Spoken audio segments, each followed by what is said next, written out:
Recording in progress. But what that partnership looks like is changing. Along with the legal and regulatory landscape of the industry, and across the two sessions, yesterday and today, this presentation was covered where the past has failed us, and what the First Nation of Na-Cho done is doing to change the future of mining in our traditional territory.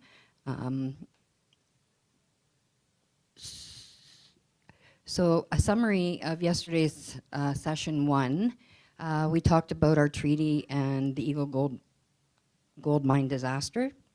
And the first important part is we have a final agreement that was signed in 1993, and that gives us the right to co-manage our traditional territory with public government. That agreement was signed by 3 levels of government, and that ultimately is an agreement for all Yukoners on a whole. If it was just for the First Nation of Na-Cho done, it would have been a quick, simple negotiation that would have been signed off in 1969 in regards to the book Together Today for Our Children Tomorrow. But at the time, the people that came before us felt that we needed a co-management regime, and that's what they negotiated.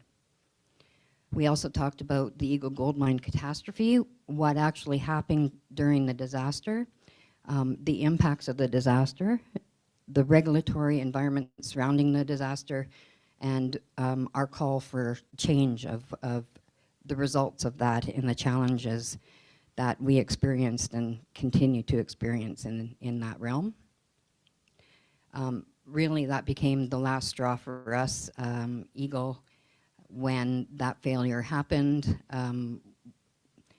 it was really too close to heart. There was far too much loss immediate for us, including our grayling fishery, which was very cherished, not only by our First Nation, but we shared it with Mayo citizens as well. We had school days where we'd take the entire school out there and share the fishery with them. Elders, the community was welcome to join them. We also had staff days out there, so it wasn't just First Nation people that were enjoying this area, it was the entire region. And we all looked forward to that every spring. Some of the calls for change, we wanted and still would like to see a public inquiry. The IBR report that came out, the Independent Review Board, we want to see all those recommendations implemented, but we truly do not believe that it went deep enough, and we still need a public inquiry to help fix the wrongs that have gotten us here today, including all the messes that we have. We're dealing with, on our traditional territory, legacy of the Keno mine and Elsa as well. And also we talked about the development of new mineral legislation and land use planning, or the lack of it. We've been waiting for over 30 years for that, and it has critical impacts to our traditional territory and our way of life, and I'll get into that in a couple slides. So the First Nation Na-Cho done, our background, we're a self-governing First Nation. Our final agreement was signed in 1993. Our traditional territory is over 160,000 square kilometers, and it's a focal point of Yukon mineral development. As we all know from the presentations over the past few days, it's through the Tintina Belt, which is rich in minerals. Approximately 43% of all quartz mining claims in the Yukon are in our traditional territory. So free entry staking in our traditional territory. In 1993, the picture on the left is what we had signed on to in 1993 for activities on the landscape. hoping and anticipating land use planning would have happened early on in the process and not so far behind. We're still waiting for it over 30 years later, and the impacts are on the right side. So as you can see, we're being squished out of our lands, and ultimately what we're going to be left with is basically a desktop exercise of lands that are left.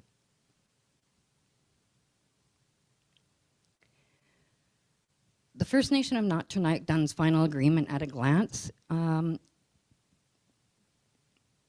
It's about sustainable development, and there's aspects beneficial, socio-economic changes that does not undermine the ecological and social systems upon which communities and societies are dependent.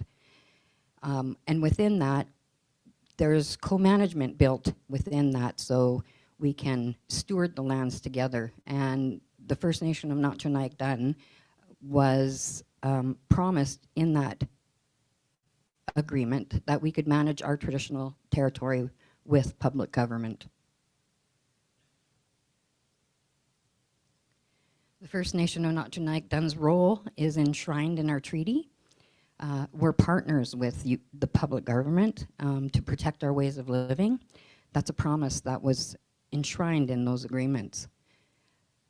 The land use planning was a part of that to help guide whether or where development can occur, where it can occur, and where it cannot occur, based on co-management decisions together. Those were shared decision makings that were to happen that protects our rights and interests across the landscape for our special places.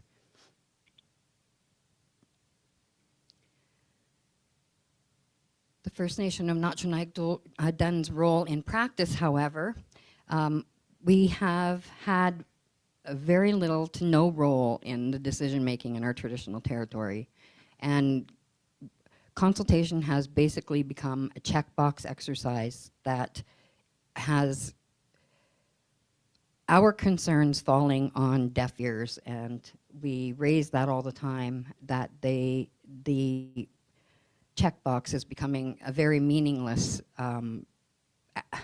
process because they do not take into consideration the values that we're trying to preserve and conserve for future generations. Projects are authorized over our objections, and despite impacts to our rights, it doesn't seem to matter what our comments are through the process. They don't get implemented and addressed or accommodated. Our nation ends up paying the price, just like the Eagle Gold Mine catastrophe. Not only losing our fishery and everything, but right after the failure happened, it took Na-Cho Nhwëch'in quite, we had to quite pressure Yukon government into taking a role to help do joint monitoring, set up those programs, and we actually took those initiatives ourselves and got them started. So all of those things, although they're not calculated in our FTA dollars, we had to spend our monies to do that because it just wasn't getting done and we needed to do it. Sorry? You need to come in for about 10 minutes, is that cool?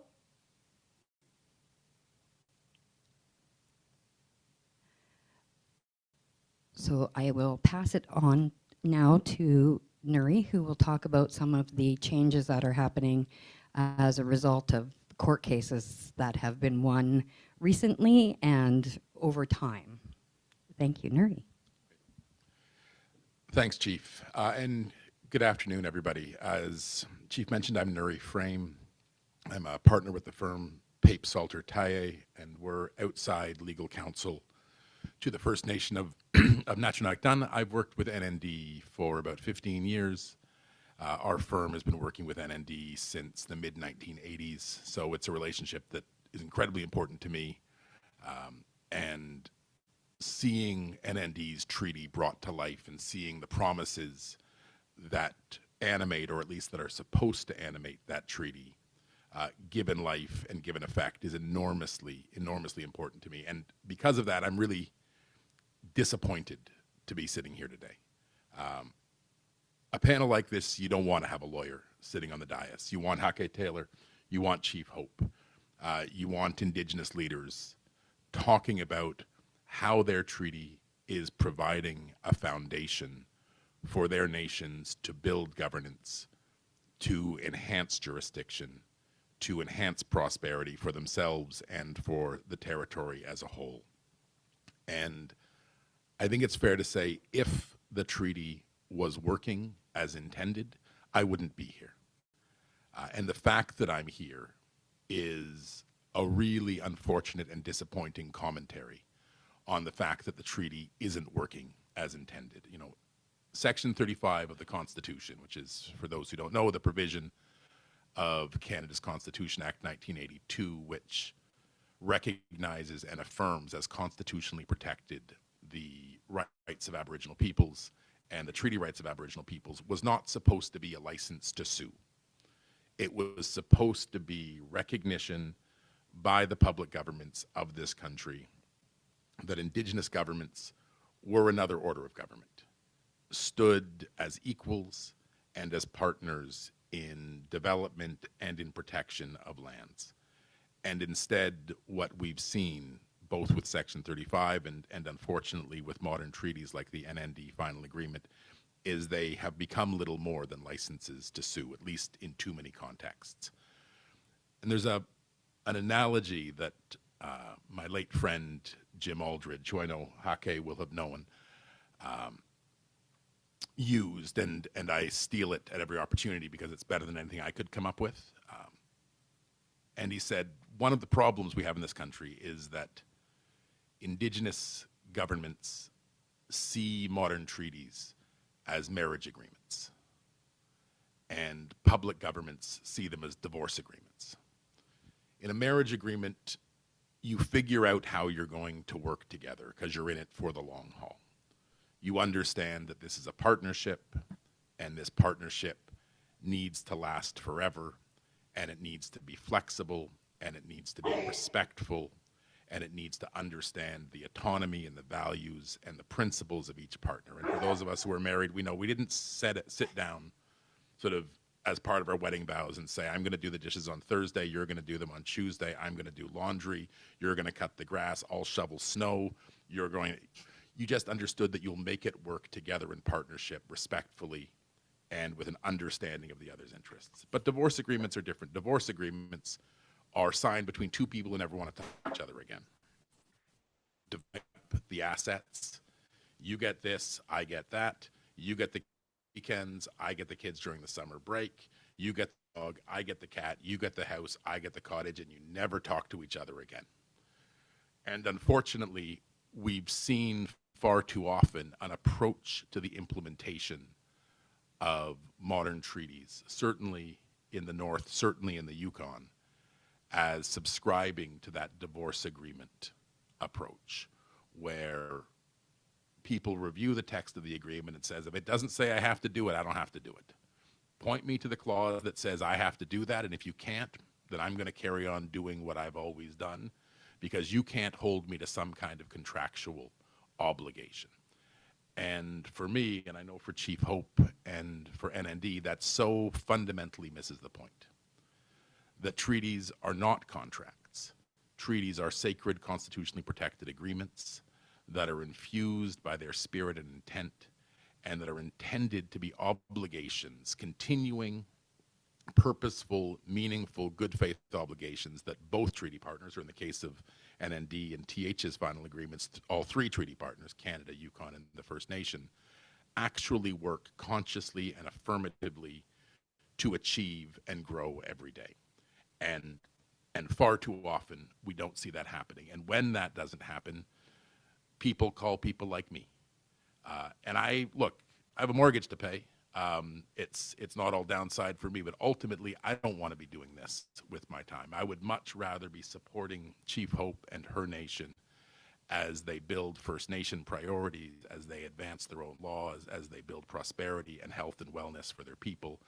And instead, we're spending far too much time, far too much money, far too much political capital trying to get treaty partners, in this case, Yukon government, to do what everyone thought they'd committed to do 30 years ago.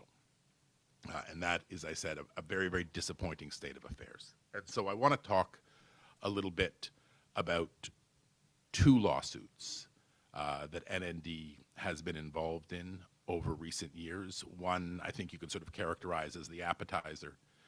The other is very much the main course.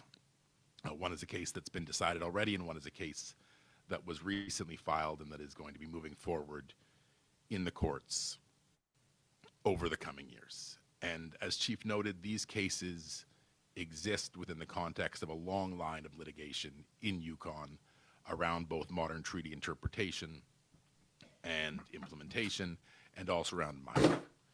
NND itself took Yukon government all the way to the Supreme Court of Canada, along with TH and other neighbors around the Peel land use planning process. It's a huge victory for the First Nations there. Little Salmon Carmacks First Nation, we have leaders from LSCFN here today, have also gone all the way to the Supreme Court of Canada around the implementation and interpretation of their final agreement. Ross River Dene Council has obviously been to the Yukon Court of Appeal multiple times, resulting in a moratorium in Ross River territory. And it's too often the case that the needle only moves in Yukon when the courts force it to move. And I think NND has recognized that until it has a willing partner in public government whose interest is not just what's the least we have to do that's required by the text of the treaty, but rather who views this as a partnership which needs to be infused with good faith and constant effort, then the courts remain a necessary tool in NND's governance playbook.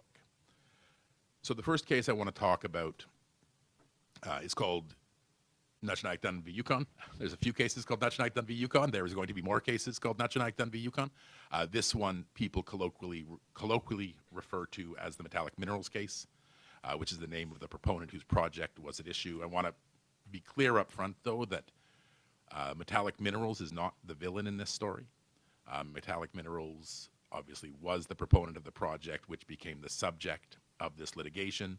But the litigation is about a dispute between YG and NND, and metallic minerals, I think, was clear as soon as it became obvious the strength of NND's objections, that it was not going to advance this project if NND didn't want it, and they very much stood aside, didn't participate in the litigation. And so I don't want them to be sort of cast as NND's adversary in this dispute. They weren't. NND's adversary in this particular dispute was Yukon government. And the case was filed in early 2021.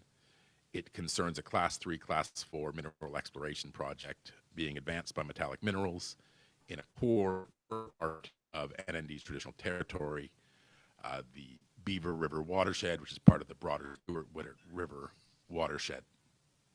This is a part of NND traditional territory which is not currently subject to a land use plan. As we heard Chief Hope say, land use planning is one of the integral pieces of the treaty bargain that NND struck. But 30 years after the treaty was entered into, the vast majority of NND's traditional territory, including all of the core portions of NND traditional territory on which its citizens rely, remain without any land use plan whatsoever. The Beaver River area where this project was proposed did have or does have a small, so what they call a sub-regional land use planning process that was in place but was not yet complete when the project at issue was proposed and moved forward through the assessment process at YESIB and then on to Yukon government for ultimately a decision. And so where we find ourselves is we have a mineral proponent working on a project in an unplanned part of NND traditional territory, seeking to move forward with a fairly intensive advanced exploration program. And NND, from the very beginning, made very clear through the YESIB assessment process and through the decision process that the minister undertook from Yukon government that it was firmly and deeply opposed to this project.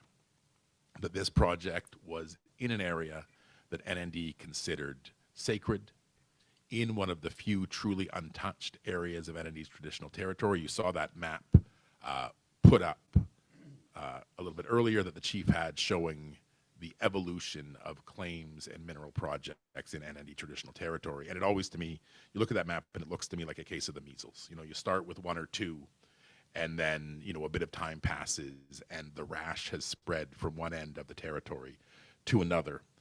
And in the face of that development, NND is obviously, and I think very understandably, incredibly protective of those portions of its territory that have not yet been disturbed or not been significantly disturbed, because the importance of those areas for the maintenance of NND's culture and way of life and the ability of NND citizens to continue traditional activities on the land becomes restricted to those areas. It's not possible to harvest a moose in an open pit gold mine, and it's not possible to collect traditional medicines or berries from a heap leach. And so the need to protect and preserve those portions of the land that are not yet disturbed become ever urgent as more and more of the land is taken up. And NND indicated this to Yukon government through the assessment and decision-making process. And NND also communicated what for it was a key fundamental problem with the way decisions were being made in this territory, which is there is no land use plan. In this place, there was this part of the territory, there's a small land use planning process underway, but there's no land use plan in place. There is no interim protection in place to ensure the preservation of lands pending land use planning. And there is no willingness, or at that time, was no willingness on the part of Yukon government to consult about what authorizing this project and projects like it would mean to an ultimate land use planning process. And NND kept making this point, which to me is a self-evident point. I think NND was a self-evident point, but to Yukon government appeared to be a mysterious point, which is if all of the land is taken up before you do the land use plan, then the land use planning exercise is rendered moot and meaningless. You're not actually engaging in a land use planning process if you develop first and plan second. For land use planning to work, you need to plan first and develop second. And again, this would seem to be self-evident. It is self-evident to me. It was fortunately self-evident to both the Chief Justice of the Yukon Supreme Court and all three justices of the Yukon Court of Appeal who ultimately heard this case, but it was not evident to Yukon government, who in internal correspondence admitted that they were puzzled by NND's concerns, that they wondered if NND was, quote, testing them by raising these concerns, who repeatedly terminated consultation with NND over NND's objections, basically saying if all NND wants to talk about is its right to land use planning, well then there's nothing left to talk about. Consultation is over. And so in that context, the project was unsurprisingly approved by Yukon government, and unsurprisingly, NND filed a judicial review to challenge that approval. And the crux of NND's litigation was really what I've just outlined, that consultation here was broken. It was a box-checking process, not a good faith effort by two peer governments to communicate with each other, to understand the concerns of each other, and to work to find mutually acceptable outcomes. That it was instead a pro forma sort of kabuki dance where we go through the motions but don't actually ever think about changing the outcomes. Moreover, NND emphasized Yukon government's persistent unwillingness to even include the question of land use planning as a topic for consultation. And as I'll talk about a little bit later this afternoon, land use planning is, in NND's view, in my view, I think in the view of Yukon First Nations generally, an absolutely central feature of the bargain that was struck in the final agreements. An entire chapter of the final agreements is dedicated to land use planning, and there aren't that many chapters. There's about 25 chapters. There aren't 478. So the fact that the elders and negotiators and citizens, my late law partner Rick Salter, spent the time to dedicate an entire chapter of the treaties to land use planning is, I think, a demonstration of how integral that feature of the treaty relationship is. And yet NND found itself with a treaty partner who wouldn't even talk about it, wouldn't even acknowledge this was something that needed to be included in consultation, let alone something that needed to drive the outcomes of consultation. So NND raised those concerns about broken consultation. It also raised the concern that Yukon government, by disregarding any interest in discussing land use planning, by proceeding persistently with authorizing projects in the absence of a land use plan, was acting in a way which did not fulfill the honor of the Crown. As folks probably know, the honor of the Crown is a constitutional principle that infuses all of government's dealings with Indigenous people, and particularly infuses government's obligations with respect to treaty interpretation and implementation. And the honor of the Crown gives rise to a range of duties which are binding on government. One is the duty to consult, which I think most of us will have heard about, but it doesn't stop there. The honor of the Crown also gives rise to an affirmative obligation on government to act in accordance with the intended purpose of the treaty. Right? And as NND understood that, as the courts understood that in this case, this was the first case to result in a declaration that government had in fact breached that duty to act in accordance with the intended purpose of the treaty. What that means is government can't just sit there and say, you know, tell me if I've done something wrong and I'll think about it. Government actually has to be a proactive partner, diligently conducting itself in a way which advances not just the letter of the treaty, but the spirit of the treaty. Government's role is not passive. Government's role isn't just to not breach. Government's role is to advance and diligently implement. Government should be waking up every morning and saying, what can we do to fulfill the spirit and intent of the final agreements? What needs to change in order to better advance the spirit and intent of the final agreements? What would it mean for us to be even more diligent, more effective, more proactive in advancing the spirit and intent of the final agreements? And instead, what government does, I will speak generally. What government does is they carry on doing what they've always done, treating the final agreements, again, as divorce decrees. Well, if it doesn't say we can't, then we can. And never spending the time required to really understand what meaningful propositive implementation would mean. So NND raised all of these issues in court: broken consultation, the absence of land use planning, the unwillingness to talk about what the right to land use planning meant in the context of authorizing a project, and the broad failures of government to act in accordance with the intended purpose of the treaty. Yukon government wasn't very happy about this lawsuit, moved to strike it unsuccessfully entirely, and then moved to strike all of NND's evidence, unsuccessful entirely. They raised arguments to the effect of traditional knowledge by NND elders was said that NND citizens were not qualified to speak about their rights or history, and the court, to its credit, found those arguments as ridiculous as I do, or appeared to. I won't speak for the court. They didn't say ridiculous, but the clarity of the decision suggests not much traction.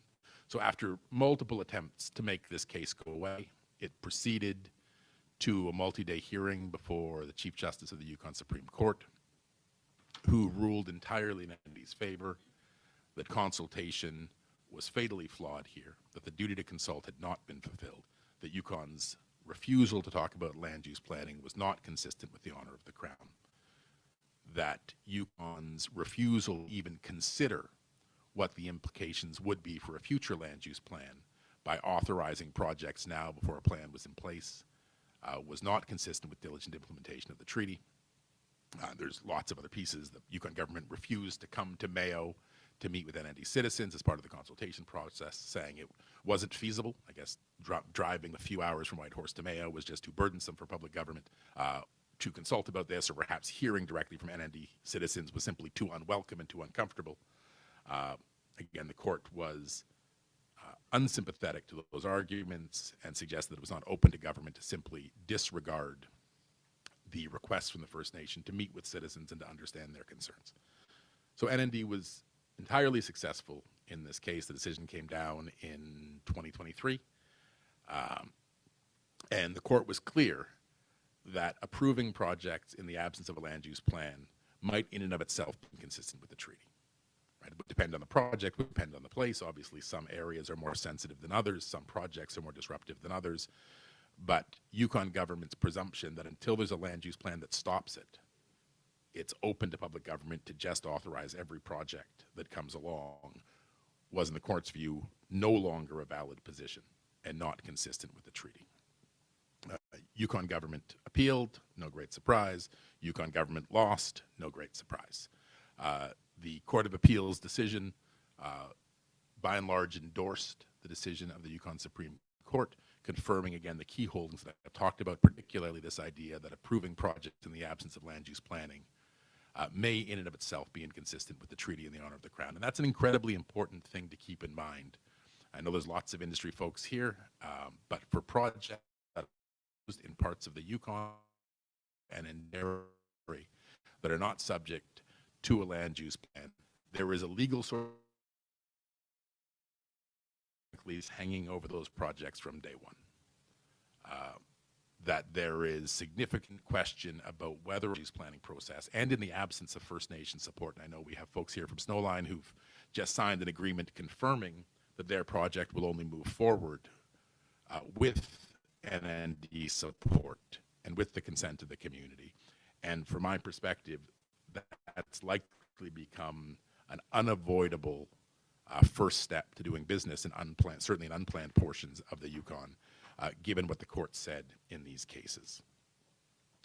And so if you were an optimistic person, you would think, well, after the Court of Appeal was so unequivocal, that must have changed everything, must have clearly brought this runaway train of development in FNNND to a halt, motivated intergovernmental discussions at the highest level to talk about how these decisions could be implemented fully and fulsomely, how the necessary protections could be put in place to preserve undeveloped land during the pendency of a land use planning process, and how Yukon government could do better in diligently implementing the intended purposes of the treaty. That's what we would all assume must have happened.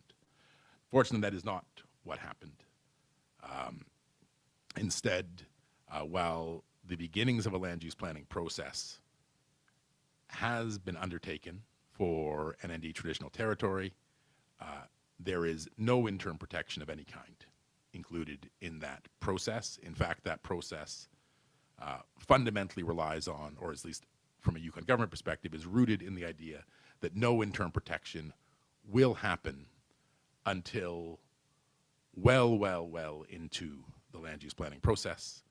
Many years in the future, this is a reality I know that Hähkè Taylor and his nation dealt with their community as well when they were doing a land use planning process, that interim protection isn't even considered until you reach the recommended plan stage, which, given the speed at which land use planning proceeds in Yukon and everywhere, that's many years in the future, which in short means, despite what the court said, despite what the Court of Appeals said, despite what the treaty says, Yukon government's continued position is all of the unplanned portions of NND traditional territory remain fair game until a land use planning process is nearing its conclusion. And with the pressure, everybody in the room is paying a great deal of attention to the price of gold. With the price of gold, that obviously spurs increased pressure on a territory which is already under a huge amount of pressure, as that map we looked at showed us. It drives more and more people out onto those unplanned portions of NND traditional territory. You know, and it's not just hard rock miners. We have, you know, everybody with a bulldozer watching, you know, television shows about becoming a Dawson Klondike miner out there and digging up those few remaining undisturbed water bodies and watersheds in NND territory, that the pressure on NND's lands has increased, not decreased. And that reality, coupled with the reality of the Eagle Gold Mine disaster that we heard about earlier today and at great length yesterday from Chief and from one of NND's technical advisors, Bill Slater, motivated, obligated NND to go back to court and say enough's enough. We've spent 30 years trying to breathe life into this treaty with a recalcitrant treaty partner. We have spent 30 years waiting for government to act as the partner we understood the treaty to promise them to be. We have been waiting 30 years for government to be as committed to the spirit and intent of this agreement as we are, and we're done waiting. We have gotten direction from the courts in the Peel case from the Supreme Court of Canada. We have gotten direction from the Court of Appeal. We have gotten direction from the Supreme Court of the Yukon. NND knows what its treaty promises, and NND knows what its treaty rights are, and NND knows what its elders intended when they negotiated that agreement. And that agreement, as Chief said, took decades. From 1973, when Together Today for Our Children Tomorrow was presented to Pierre Trudeau, until 1991, when the UFA was finalized. Is that 18 years? Right? NND knows what it was striving towards and what the foundation of that agreement is and was intended to be, and it knows that's not what it's seeing on the ground. And so after 30 years, enough's enough. So at the end of last year, mid-December, I think December 17th, NND filed a statement of claim in Yukon Supreme Court against both Canada and Yukon. And that claim really directly challenges the broken regime that exists in Yukon. It's 53 pages long. I'm not going to go through the whole thing. It would bore even me, and I'm a lawyer and I wrote it. But at its essence, the claim says that the status quo is broken. It says that the spirit and intent of the treaty is not being fulfilled.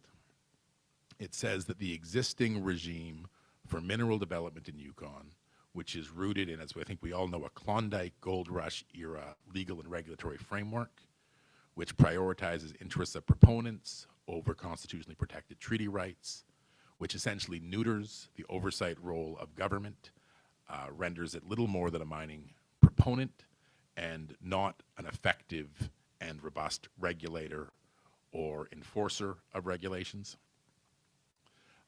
The litigation says that the current status quo in Yukon breaches NND's treaty and infringes NND's rights.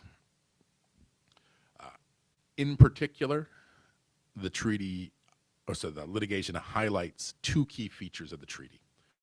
One is that the NND final agreement and the TH final agreement, as with the others in Yukon, promises that lands across the traditional territory of the First Nation will be co-managed between public government and the First happening.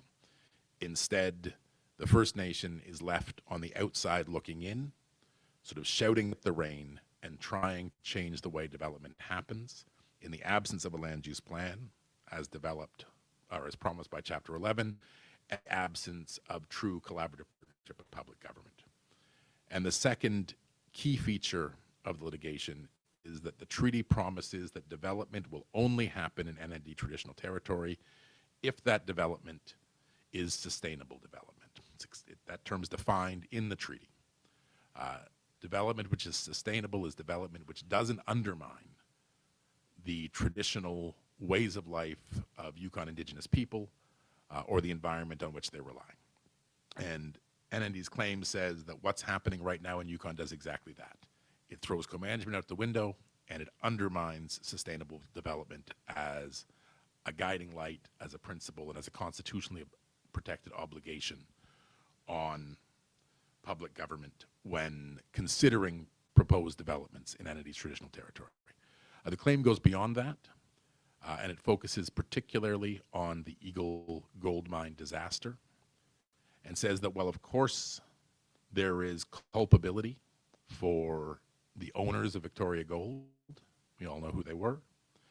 And that sloppiness, negligence, recklessness, and I think fundamental incompetence and greed played a huge role in causing that disaster, what Yukon government's lawyers referred to as the worst mining disaster and the worst environmental catastrophe in Yukon history. That's, I think, a quote from Yukon government's lawyers during the court proceeding around the receivership of Victoria Gold. The worst mining disaster and the worst environmental catastrophe in Yukon history, quote unquote, Yukon government. That disaster was certainly caused by the negligence and incompetence of the operator, but that negligent and incompetent operator had a willing accomplice in a broken and disengaged regulatory regime, which lacked both the tools and the will to effectively oversee and regulate this project. And I won't go through the details. For those of you who were here yesterday, Bill Slater provided a really lengthy overview of the slides, the spills, the oversights, the errors, the deviations from licensed terms, the failures that had occurred around this project since its inception, that everybody either knew about or should have known about, and yet this project was allowed to continue until the worst mining disaster and worst environmental catastrophe in Yukon country happened in NND traditional territory on the doorstep of the First Nation into the fishery on which they relied. So the lawsuit emphasizes not just the structural issues around mining generally, it also identifies in the submission's view, the regulatory negligence of Yukon government as a contributing factor to the Eagle Mine disaster. And on top of those pieces, the lawsuit also highlights the role of the federal government, and particularly the role of the federal government as the government with jurisdiction over fish and fisheries, particularly in Yukon, jurisdiction over salmon, and the role that has been played by rampant placer mining with minimal oversight from DFO, the Department of Fisheries and Oceans. In fact, sort of standing approvals under the Yukon Watershed Authorization Regime, which basically allows placer miners in Yukon to proceed with less oversight from DFO than any other miner anywhere in the country, and to engage in activities that I think anybody who knows anything about mining would say, or sorry, knows anything about salmon would say, should presumptively be illegal. If you set out to come up with a way to destroy salmon, placer mining would be pretty high on the list. If your objective was to destroy salmon, placer mining would be pretty high on the list. And yet it's happening at increasing pace and increasing scale in Yukon with an absolutely, in NND's view, negligent and absent regulator in the federal government. And because of that, what we've seen is the complete collapse of Yukon salmon stocks, the complete destruction of a fishery which was integral to Yukon Indigenous peoples' culture and way of life, fish camps abandoned, traditional knowledge no longer being conveyed to future generations. I was speaking to an NND citizen who said, you used to get salmon at fish camp, and this year you're getting it off the back of a truck in the Walmart parking lot in Whitehorse. And whatever the final agreement promised, mentioned salmon 97 times, the final agreement. Whatever the final agreement promised, it can't have been, in a generation, your children will get their salmon in the Walmart parking lot.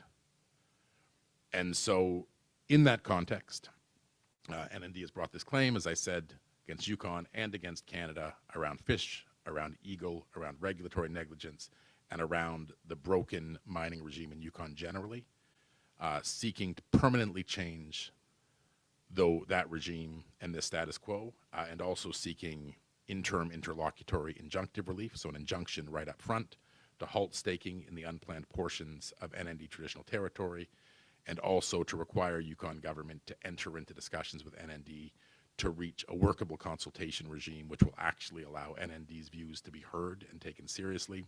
Right now, NND gets, I don't know how many hundred applications a year, often with a couple of weeks to respond, and with a sort of a perfunctory approach where NND can submit written submissions, they're disregarded, the project is approved, and on it goes. And this happens all day, every day, 365 days a year. So that broken consultation regime is also a feature of the statement of claim and a feature of the interlocutory injunctive relief that NND is seeking. So I think I'll pause there. I could, as I say, it's a long statement of claim. I could talk about it for a long time, but I don't think we're here to talk to lawyers, says the lawyer. I think it's better that we hear about the steps that NND is taking itself, that NND has recognized it doesn't have a partner in public government, and so it's going to occupy the field, and it's going to figure out if, when, and how mining happens in its territory, and good proponents are recognizing that and are stepping up and partnering, and I think that's maybe the most, optimistic and positive part of this story. And so enough of the bad news for me, and I'll hand it back to the chief and our colleagues to talk about some of the good news. Great. Thank you, Nuri. Working?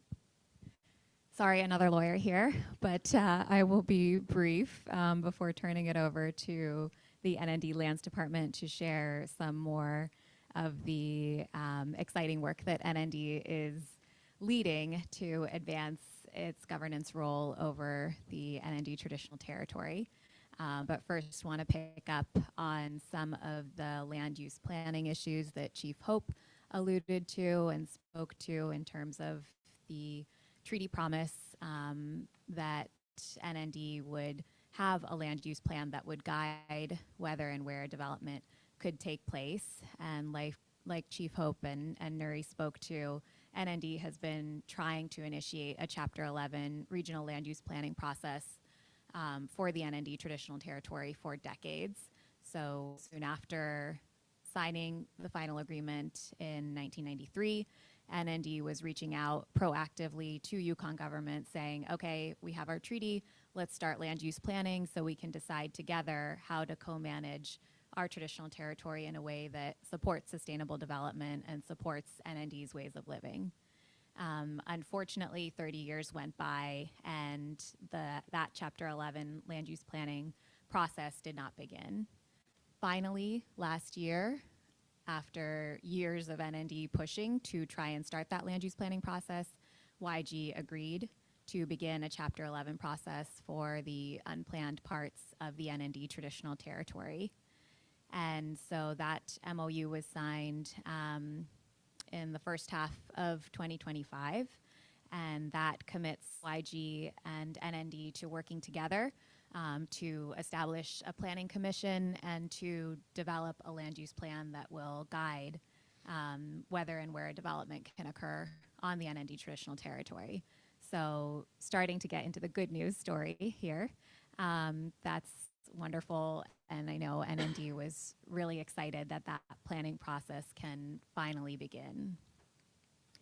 On the flip side, however, NND has seen a rise in staking in the NND traditional territory as a result of that land use planning process beginning.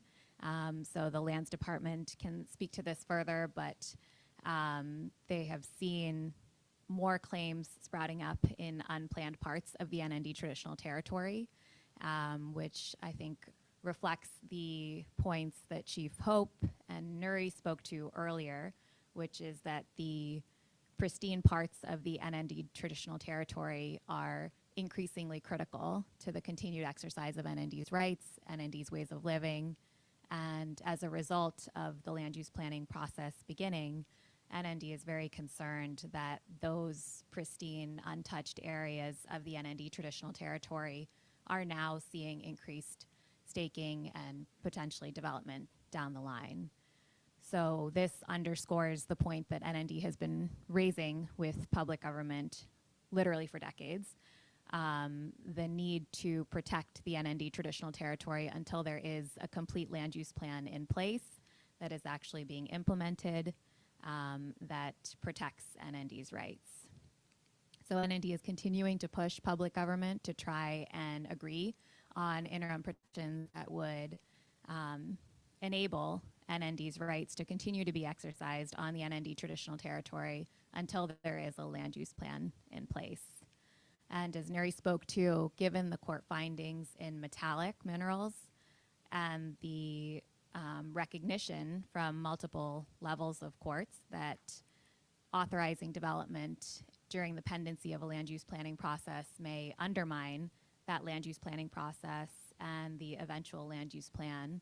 I think it's especially critical that public government work in good faith with NND to establish protections for the NND traditional territory until there's a land use plan. So given that framework of unimplemented treaty promises and NND waiting for decades for its marriage partner, to use Jim Aldred's analogy, to come to the table and work in good faith to advance these core treaty promises of co-management and sustainable development, NND has taken its governance into their own hands and has adopted a mining policy to guide proposed mineral activity on the NND traditional territory. So I will turn it to Millie from the Lands Department to speak further to that. So I'm just going to do a quick overview of our policy that we created. There's copies out in the door, the desk outside. So just a quick overview. The policy, the mining policy and NND rights. The policy upholds NND's Aboriginal and treaty rights under Section 35 of the Constitution Act. The policy upholds NND's rights protected by UNDRIP, and the policy upholds NND's right to advocate before regulatory courts or Crown bodies regarding any Aboriginal treaty, inherent rights of NND, or any fiduciary or other duty owned by Crown to NND First Nation. The mining policy sets out a framework and principles for NND's consideration of proposed mining activities.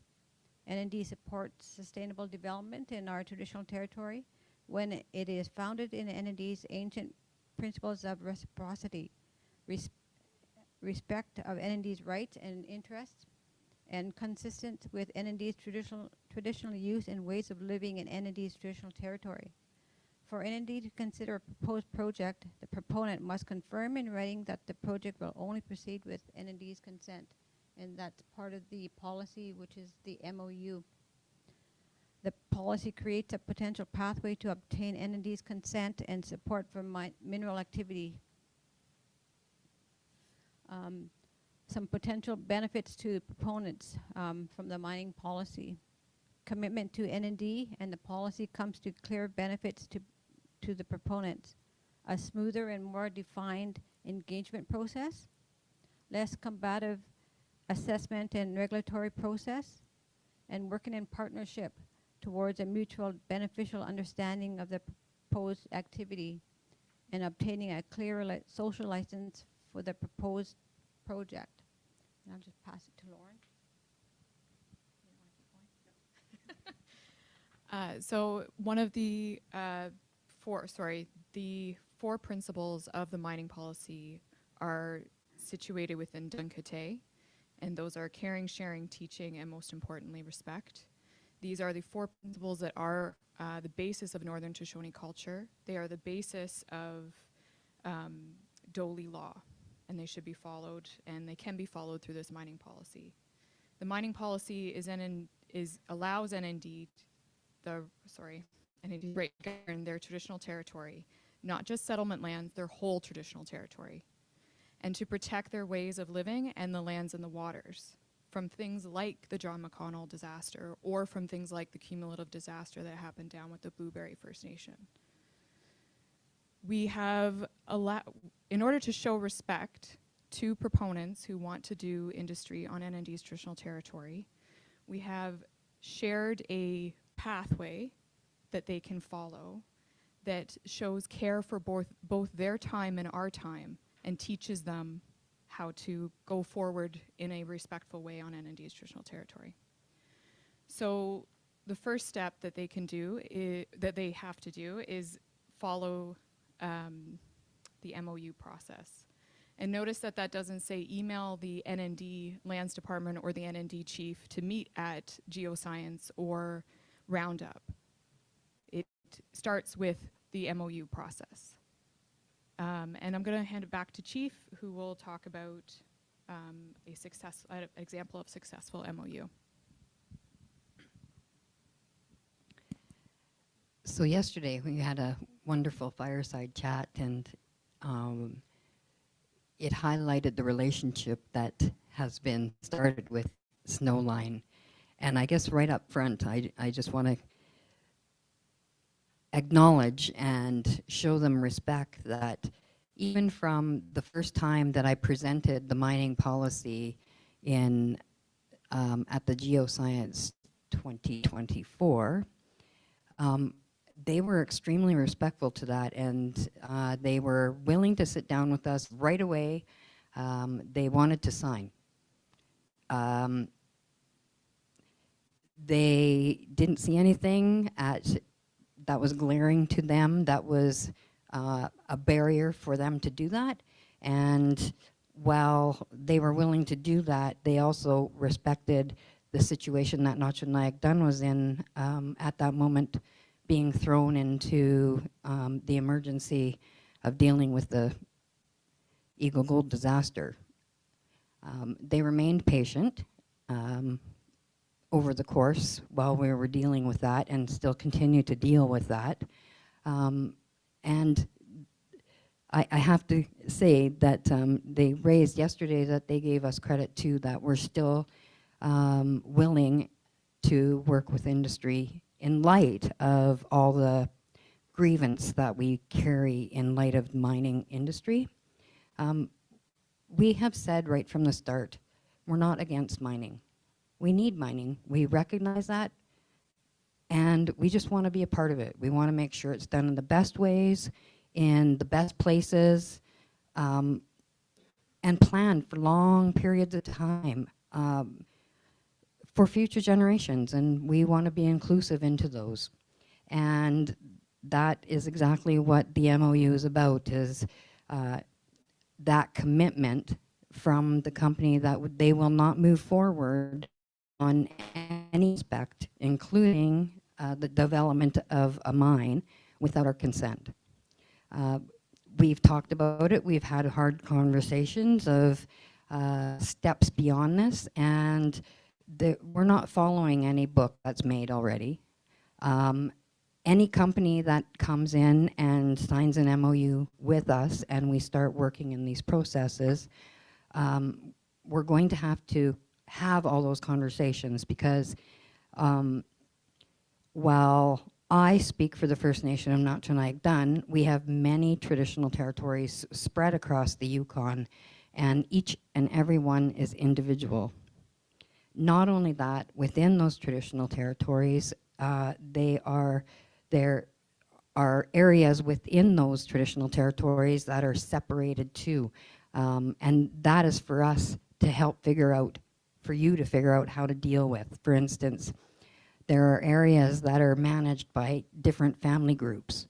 There are areas that are based on gathering spaces.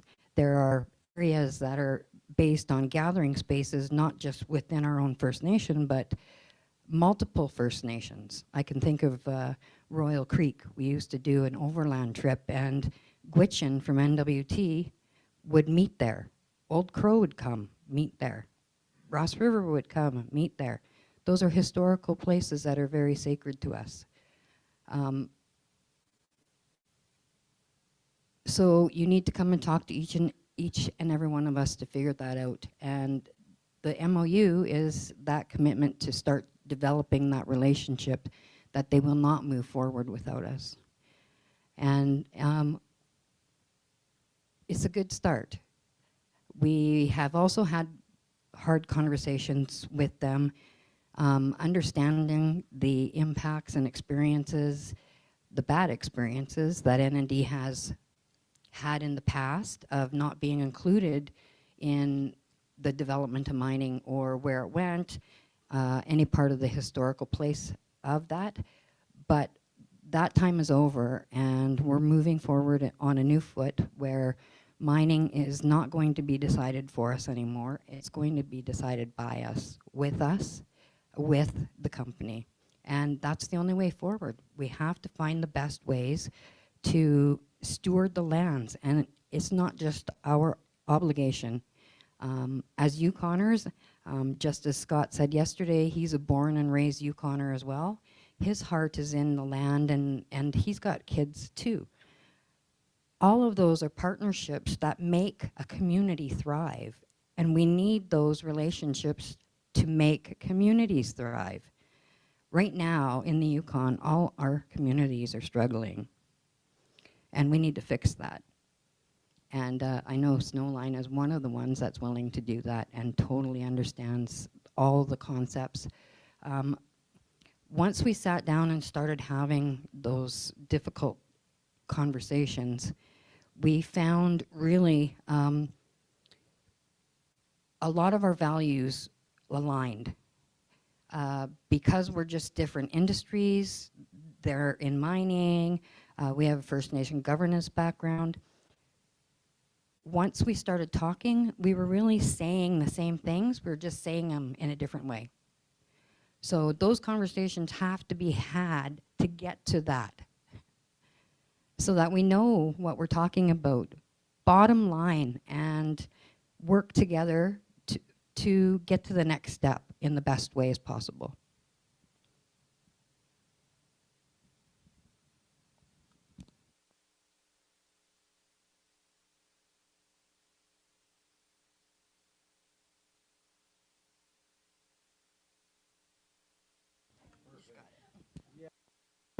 I'd just like to first and foremost introduce myself, Chaudry. Well, first I'd like to say Drin Hozo, Chaudry, Darren Taylor, Tr'ondëk Hwëch'in, Hähkè, Dinche Jur. I'm a member of the Wolf Clan. First and foremost, I'd just like to say Na-Cho for your attendance at this important presentation. And Na-Cho is the First Nation of the Na-Cho and Nyäk, and Chief Hope for inviting me to share a few remarks today.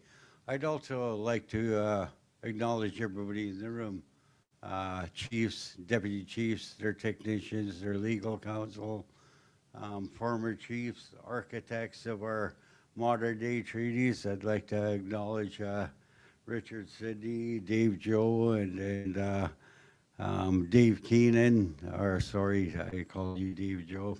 Usually he's here and present, so Dave Keenan, Richard Sidney, and others. And former Chief Eddie Skookum, I see in the background. They've been in this game far longer than I have, and they've obviously mentored me and made me who I am today. So thank you all for your leadership and your direction and guidance over the many, many years that we worked together at a political and a technical level. And so I think, you know, so when it comes to our agreements and corporate knowledge in history, we have the corporate knowledge, we have the history around the negotiation process, the spirit and intent of the agreement. So I think that's a very important thing that we need to take into consideration. Industry does not have that corporate knowledge or history. They don't understand the spirit and intent of our agreements. And a matter of fact, they probably have no familiarity with the 28 chapters that are contained within our agreements. So, and neither does Yukon and federal governments. They have a high turnover in technical staff. They have a high turnover in leadership. So when it comes to the actual spirit and intent, we have that knowledge more than anybody else around the nation or in this room for that matter. So to carry on, I'd also like to acknowledge and extend appreciation to the Musqueam, Squamish, and Tsleil-Waututh First Nations as this meeting is convened on their traditional lands. And before I get into my presentation, I just want to, I guess, clear the air in the room. I'm a outspoken person. I don't sugarcoat anything. So whatever I say here today is not intended to offend anybody in the room. It's directly linked to truth and reconciliation. And without true truth, we can never reconcile our differences or implement our agreements as a result. So with that, I'll carry on. Yukon First Nations have obviously seen and felt the impacts of mining activities and projects in our community and on our culture and way of life for more than 125 years, Tr'ondëk Hwëch'in specifically. And the northern central Yukon First Nations, where our traditional lands and territories are heavily staked, and there has been a significant amount of mining activity and adverse effects as a result.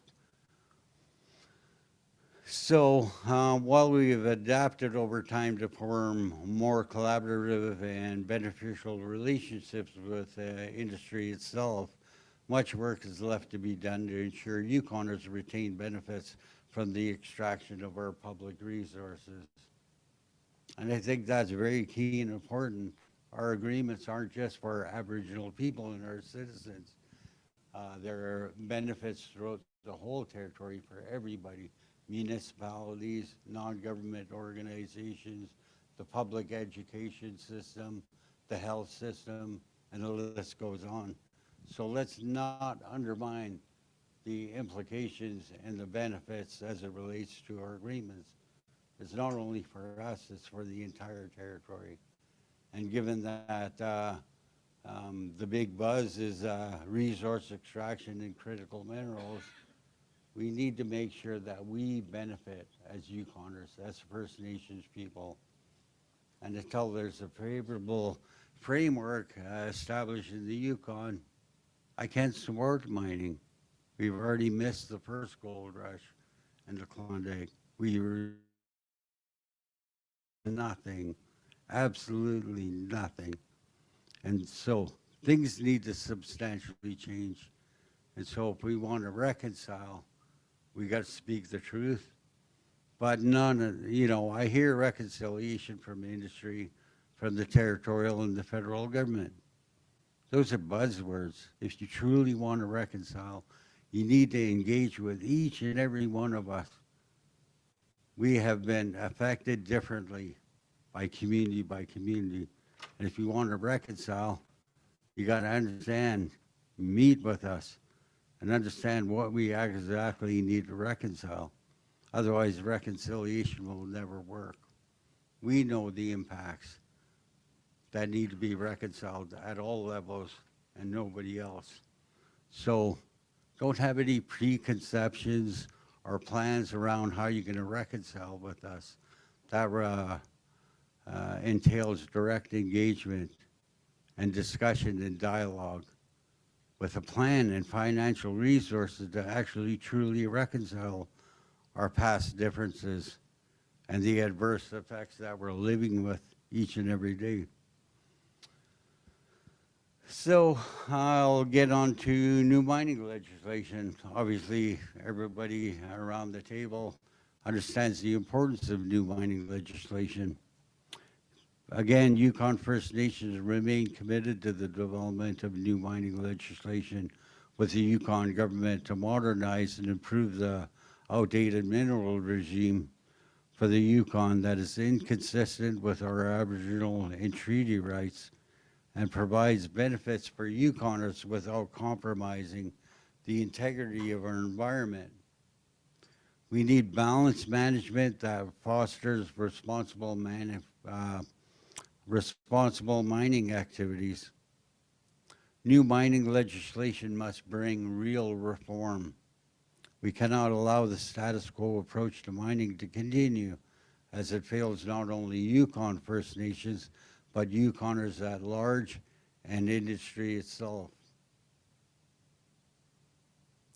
The co-development of new mining legislation along with adequate compliance and monitoring will protect Yukon First Nations, communities, and all Yukoners from disasters such as what happened at the Eagle Gold Mine and FNNND's traditional territory, while ensuring that public resources are being used for the benefit of all. And I find it very frustrating listening to presenters over the weeks thus far and downplaying the Eagle Gold disaster. It's not an unfortunate event. We're downplaying the significance of this tragedy. And we got to take responsibility and ownership.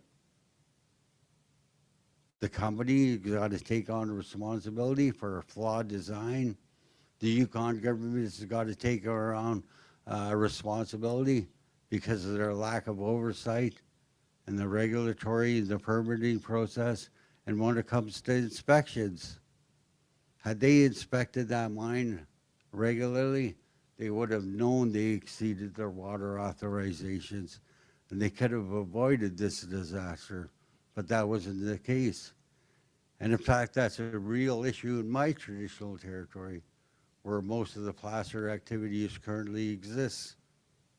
80% of Yukon's gold production comes out of my territory with no benefit.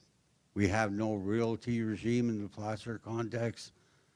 It's based on an export tax. So when people tell you there's a royalty regime, they're lying to you. There is no such thing. It's an export tax based on outdated, antiquated legislation. We only get 35 cents an ounce for every ounce of gold that comes out of our territory. That's it. 35 cents an ounce. Gold almost hit $7,000, and that's all we get. And that's only gold that leaves the Yukon. People sit on gold. They sell it to buyers. Nobody's tracking the buyers. Nobody has any clue or idea what's actually leaving the territory. So things need to substantially change. And that's the need for our successor resource legislation and land use planning for that matter.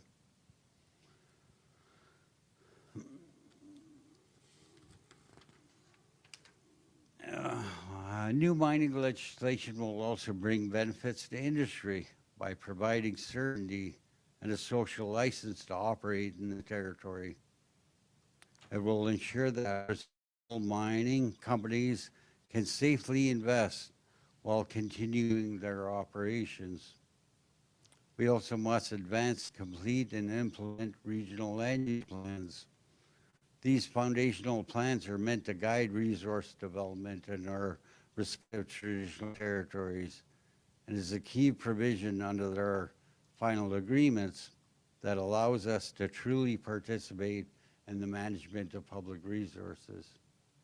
So, as such, we only had $4 million on the table.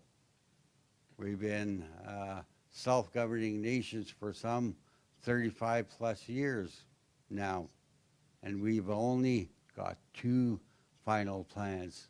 Ours is in the draft stage, FNNND's is next in line. So there's not enough money to complete that process, nor there's no money to actually implement these plans at the end of the day. But more importantly, there are no interim measures to ensure that we have a fair land use planning process that protects our rights, titles, and interests, our environment, our rights, our titles, our interests. Meeting our subsistence needs, food security is directly linked to these issues. Our core being as Aboriginal people, our health, our medicines are out on the land. Our lands shape us, they define us, our languages, our culture, our songs, our dances. They cannot be undermined. And if they are, it's just another way of assimilation. Take the Indian out of us. It's just done in the legislative way nowadays at a government level. You can no longer drag us off into residential schools and put us on reserves and brainwash us. But still, it's happening to this day, but in a different manner, a hidden manner. So, as such, we need real interim measures in that context. Otherwise, what's the worth of use of land use planning? If we don't have adequate interim measures, then activities dictate the outcome of a final recommended plan as such. So again, too little, too late. We need to fast track this process. And so if you want to reconcile with us and you want to be treaty partners or true partners in the context of industry, and you want to help us reconcile, be an ally. Put pressure on federal and territorial governments to make these legislative changes. And that's all across the board. Our agreements will never be a reality. The only way it could be implemented, in my view, is if we make changes to legislation, laws, and policies. And I've heard this many times. I'd like to advance a discussion or a specific provision in a chapter that we have. And I hear this every day while our hands are tied. Our legislation or our policies don't allow us to do these things. That's an opt-out. That's an excuse not to advance the implementation of our agreements. So fundamentally, we need partners, real partners, that'll influence these changes and put pressures on territorial and federal and provincial governments. That's how you can help us reconcile. But insofar as at the federal and territorial level, if you want to reconcile with my nation, let's get on with implementation. Let's get on with fiscal transfers. We don't need handouts. I mean, there's no government in this world that operates by writing proposals to get money to operate our governments and provide programs and services to our citizens. So I think in that context, you know, we want to be true partners, then these are two important issues. From my perspective, I'm not struggling in my community. My nation isn't struggling. I mean, mining isn't going to save us economically. It's not going to provide us jobs. We're doing those things already through our trusts, through our investments. In fact, we're the biggest employer in our community. We're the biggest taxpayer. We're the biggest program and service delivery in our community. And that's just not for our memberships. That's for the whole community that are benefiting by way of our agreements and our spending. We're keeping our economy strong and healthy. So let's be honest, mining isn't going to save us. I couldn't care less if it happened or not. The money, the resources could stay in the ground until we have more favorable, beneficial benefits. It's money in the bank. These commodity prices aren't going to go down. And in fact, they're going to increase. It's all the old supply and demand. So let's not fool ourselves. Let's work together. Let's resolve these issues. And let's make Yukon a sound place to grow, invest, and work together. Today, I'm inviting you as industry representatives again to join Yukon First Nations in politically advocating for the Yukon government to complete the co-development of new mining legislation with Yukon First Nations, as well as to prioritize land use planning. The completion of these two important pieces of land management will ensure that Yukon First Nations and industry can move forward together on equal footing as true partners in the context of reconciliation. So in the meantime, the only way to move forward from our perspective is Yukon First Nations is a direct relationship with industry. In the absence of land use planning, and new mining legislation. That's the only way we can protect our rights, titles, and interests, our environment, our heritage sites, things that are important to us, to mitigate adverse and effects on our people in our traditional territory that are all absent in the current regime and in the absence of land use planning. So without these key pieces being dealt with, I highly encourage industry, talk to the rights holders, talk to the First Nation governments if you want to advance your projects. If not, then you're going to have a very hard time in doing that, because I don't represent industry. I don't represent the federal and territorial government. I only represent my agreements, my people, and my environment. That's what I was elected to do. So it's important that we have this working relationship. So to resolve these issues in details in the absence of land use planning and successor resource legislation, that requires IBAs and direct engagements to ensure that your projects are sound. It's not detrimental to our rights, titles, and interests in our environment, but more importantly, there's meaningful, tangible benefits to us as Aboriginal people in the communities that we reside in, and ultimately the whole territory that should be getting far much more for our public resources.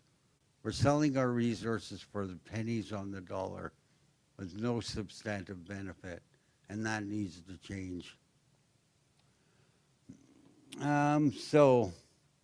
As such, TH works closely with several proponents already to ensure the health of TH lands are, taken into consideration while ensuring the resources on TH traditional territory are developed in a way that provides benefits to our citizens, our community, and ultimately the territory. A good example of this relationship and how it's working well is with the Coffee Gold Mine. TH has been involved at every step of the way with the project, even through the proponent, which has changed over the years. At one time it was Goldcorp, Newmont, now Purity. And we recognize that certain companies will only take a project so far, and there's a new buyer, and we do that. So when we negotiated our IBAs, we make sure that it's transferable with every sale, so we don't have to re-engage, renegotiate. But it also gives us an opportunity to make those agreements better with every new partner. So I guess what I'm saying, in the absence of land use planning and successor resource legislation, engage directly with us so we can mitigate the impacts, have a sound project with meaningful, tangible benefits, and that's the only way we can move forward in the context of resource extraction. I've heard a lot about fast tracking, which is very concerning based on what I've been hearing at this roundup from various speakers. We had direct engagements with the PM, Prime Minister Carney. He assured us our regulatory regime and permitting regime would be respected. So how specifically are we going to fast track projects in the territory if those statements are true? And in the absence of land use planning and successor resource legislation, the only way I can see any project being fast tracked is through direct engagement and dialogue by way of IBAs. And in fact, I don't watch mainstream media either.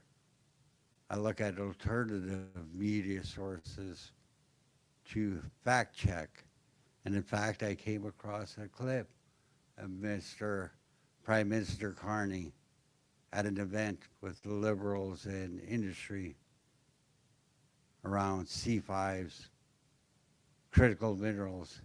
And he has stated at that event that Canada will do anything within its power to advance these projects, including using emergency measures. I don't think anybody's aware of that statement, but it's very concerning for me. He's telling us one thing, and he's telling another group of people something totally different.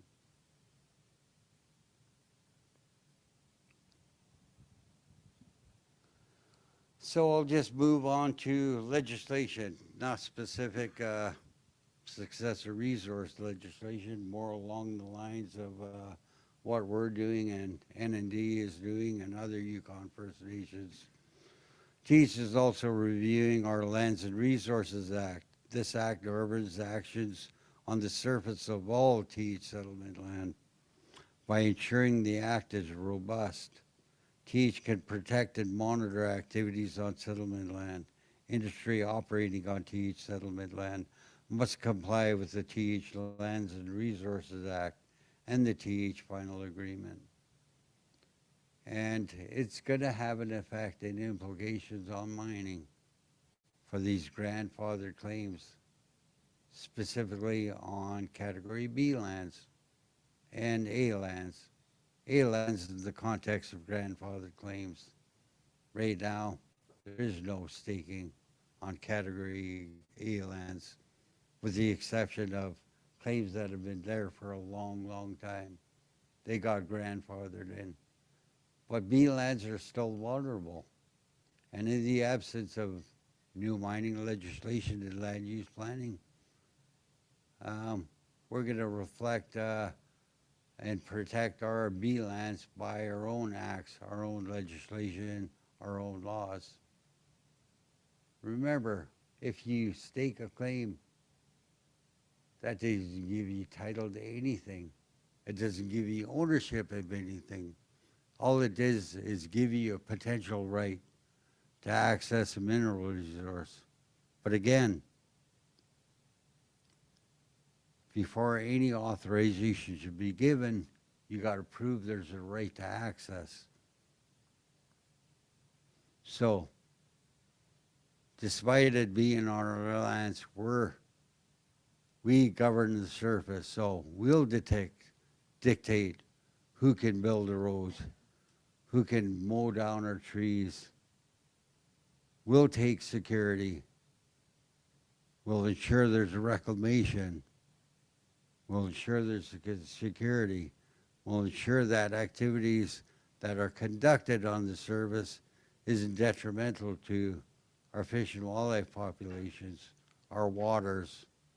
Again, we have provisions around water, quality, quantity, rate of flow. And in fact, we may not. And on top of that, if we have settlement lands on either side of a body of water, we own the beds of those waters. So we can protect our riparian areas. We can make sure that those beds of the water bodies aren't diverted or fjorded, that is detrimental to fish and wildlife populations, to protect riparian areas, which are important, our filtering system. So it's not as cut and dry as everybody thinks it is. There's a lot of dialogue and work that we need to do collectively to provide us both assurances that we could be true partners, meaningful partners, not at the expense of Aboriginal people, communities, our environment, nor our interests. TEACH is also working on developing comprehensive mining strategy for TEACH traditional territory. The goal of this mining strategy, again, is to provide a clear roadmap to industry in developing a relationship with TH and understand their obligations to the nation in whose traditional territory and in which they are operating. So, in conclusion, industry can take multiple steps right now to work with Yukon First Nations in developing a mutually beneficial relationship. Politically, they can support and advocate for the prioritization of new mining legislation and land use planning. Practically, they can develop relationships and agreements directly with nations to ensure benefits to the nation and community are realized, and that our rights, titles, and interests are protected as a result. Teach knows the incredible wealth that Teach traditional territory contains, and it is not opposed to resource development by no means. We just need the proper environment. However, industry needs to understand that the incredible wealth is not solely because of minerals. The wealth of our traditional territory is also within the clean waters, abundant wildlife, trees, medicines, and berry bushes that are important to us. We need to work together to ensure there's a balance between development and protection so the wealth contained in our lands can be passed on to the future generations. I thank you all for your time. Na-Cho.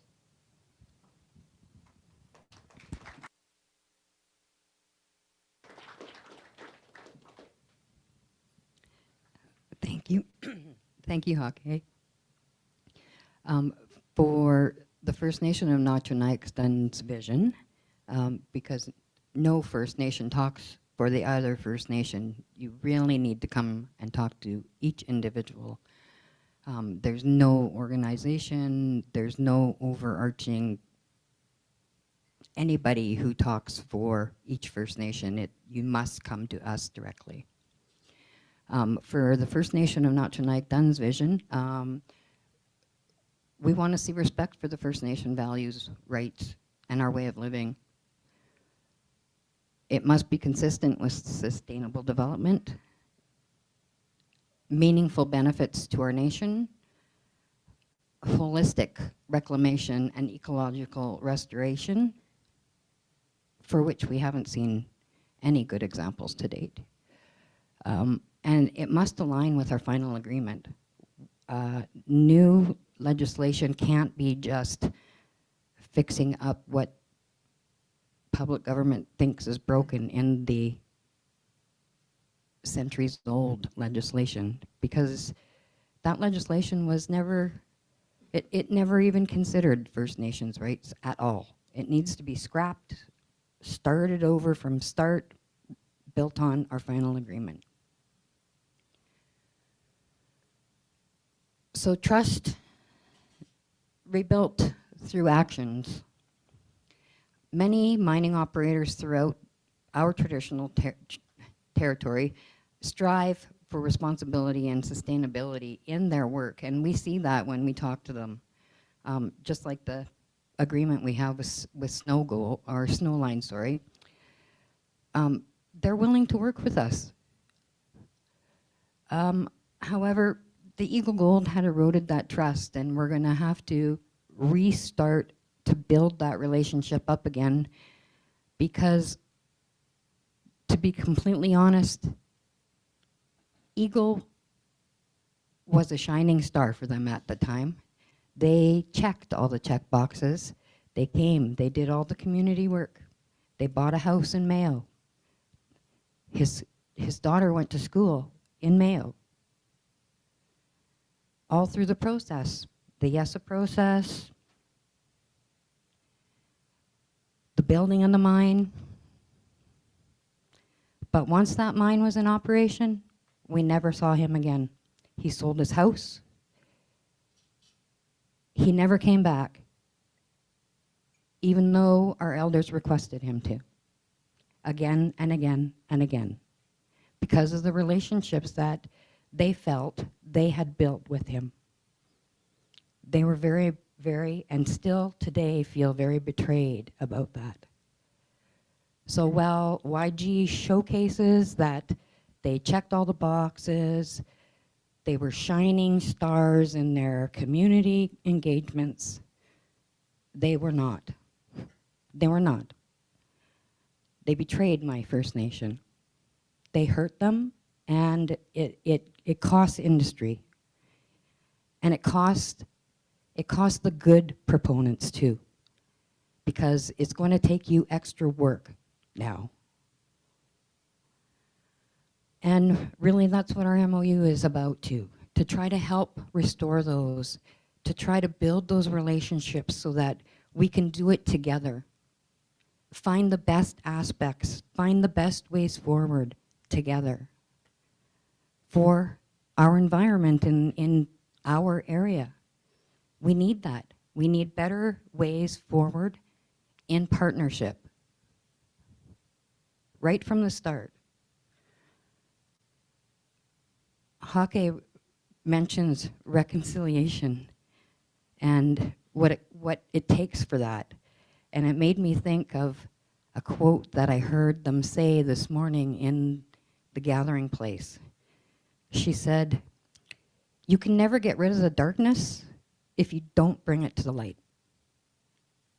In other words, if we don't talk about it, we're never going to get over it, and we're never going to find our way forward. We have to have those uncomfortable, difficult conversations and work through them to get to a better place tomorrow. For example, in our presentation, we talked about the staking rush and the need for moratoriums. When we're having conversations with YG about that, it's a challenge for us because they base everything on numbers, where First Nations, we involve people, feelings, what are we doing? True human aspects, not just numbers. For example, the staking rush, when we talk to YG about that, they say, well, your numbers haven't changed from 2024 to 2025. However, they don't look at what we're talking about, our perception of what that staking is, and our concerns about it. Because with this, from their point of view, the numbers of claims staked, they appear consistent. No problem. But the problem for us is the locations of those groupings of the staking rushes. They're more and more into pristine areas, pristine wilderness areas that do not have a land use plan. And that is the most concerning to us. Nuri spoke about the metallic minerals this morning, and I just wanted to highlight that as well, because he also said that through that process, metallic minerals stepped aside and said whatever the First Nation wants, that's what they wanted. And really that just goes to show you, just like Snowline and others who are waiting in line to work with us on our MOU, that proponents of the industry are willing to work with First Nations. We're being blocked by YG and their legislation. That's what our mining MOU is about.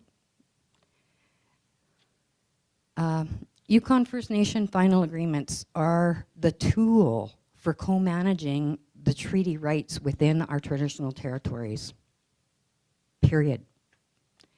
They were signed in my traditional territory in 1993, and they must be upheld in the spirit and intent that they were signed.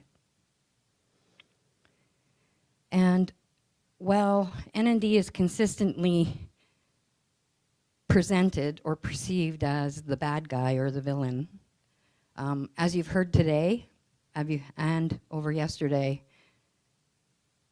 we have been patient, and we're more than willing to continue to work with public government and industry together in spirit of our final agreement. But that does not include mowing over or eroding any of our rights. We will not allow that to happen. And That's where Nuri comes in. Hähkè was very honest about the downplaying, and Nuri brought up earlier that the quote, YG's quote, worst mining disaster in Canada. Unfortunately, that quote happened in court. Since court, we have not heard that word at all. It's an accident now. Just as they said 2 nights ago in their opening words for Roundup, we're dealing with an accident. As you heard yesterday, there was a lot of things that were done that weren't accidents, so this is a catastrophe, and it's costing my people, it's costing the environment, it's costing the salmon, which goes all the way downstream, including Alaska, all the way upstream to the headwaters, Teslin, who haven't had salmon for how long?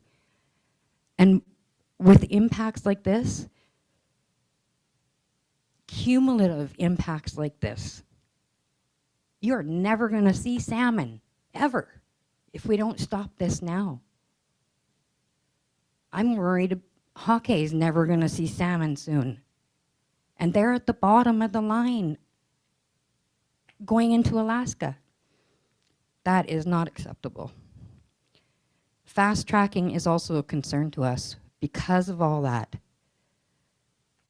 They can't even manage the timelines they have now, and they want to fast track. We ended up with Eagle Gold. I don't want to see that again. Our mining policy puts meaning into the checkbox on the YESA application forms. That was never there before. There's no accountability. Any proponent can just check that box and it's accepted. Nobody asks them, where's your proof? Did you talk to the First Nation? They do not. And that is wrong. That is wrong. How do we get our concerns addressed? And then once we get into the YESA process, they blame us, First Nations, for holding up that system and throwing all the timelines off. Well, if you put meaning into that box before you apply your application and submit it into YESA, meaningfully, you'll probably meet your timelines a lot better. That's all I have for now. And as you can see, this is concerns of ours, and we've been screaming about it for a very long time. And just like everything else, it's going to just continue to spread out and take over, not just my traditional territory, as we've seen in the screens, but yours as well. And for my traditional territory, I am not going to put up with that anymore. Our citizens are tired of it, and that was the line. Eagle Gold was the line, and we're not going to allow that to happen again.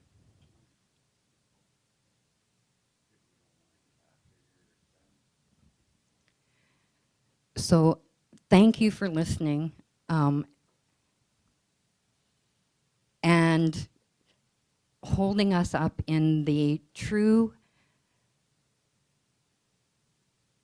honest presentations that we've had, including the ones yesterday, on all the true status of what's going on the Eagle Gold site, what has happened through that process, and how hard we've had to fight for the little actions that have been done out there already. We have huge concerns about where this is going to go, because as we've heard recently in the Yukon, for the Na-Cho done in our traditional territory, we now have a more higher emergency that's happening around the dam failure around the Mayo generating station.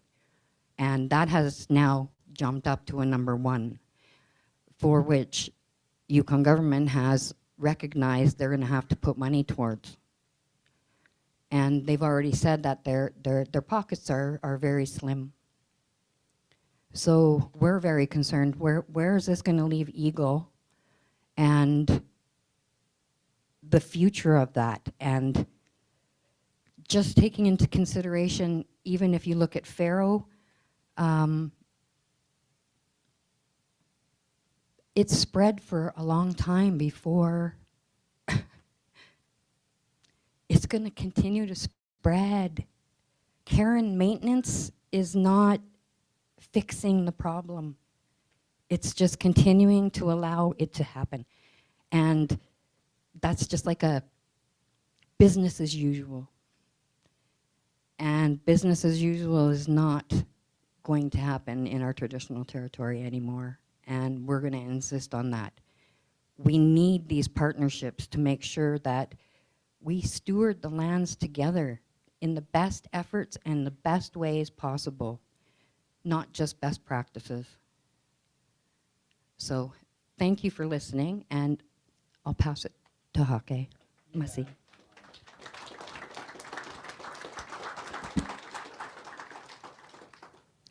Thank you, Chief Hope. And I just neglected to mention one thing prior to ending this session. And I think it's important to note to our audience that although we have the AFN and CYFN, these are non-governing bodies. They're not nations, they're not agreement holders, they're not rights and titles holders. And so when it comes to projects specifically within our respective traditional territories across the Yukon, I highly encourage you not to engage with non-government organizations. Deal directly with the nations, the governments that are affected, the rights holders.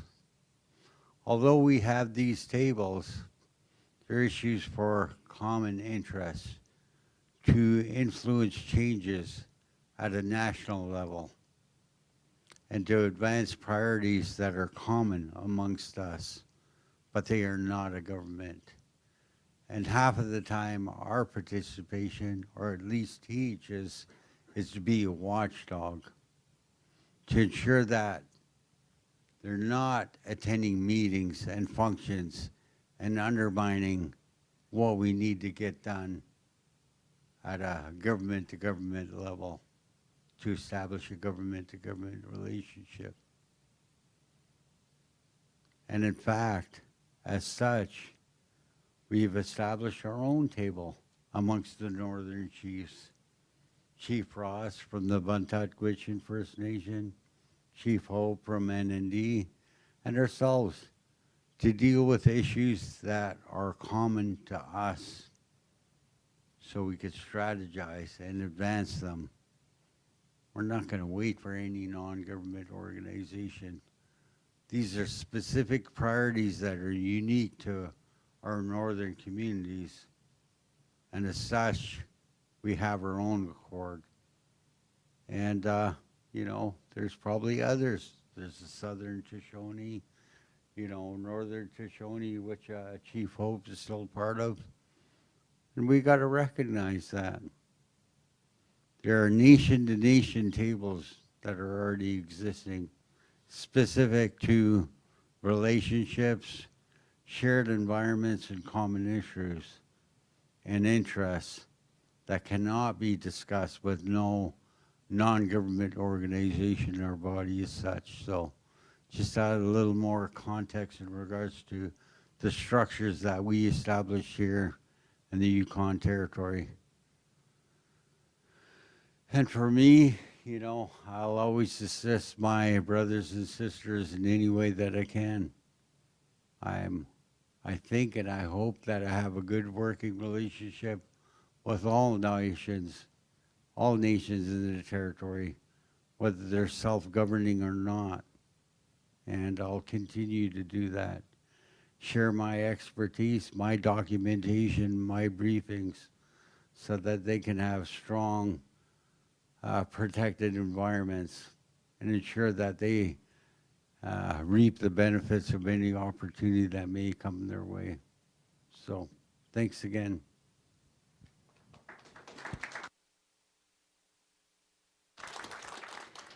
Na-Cho, Chief Hope, and Hähkè Taylor, thank you so much for your words today.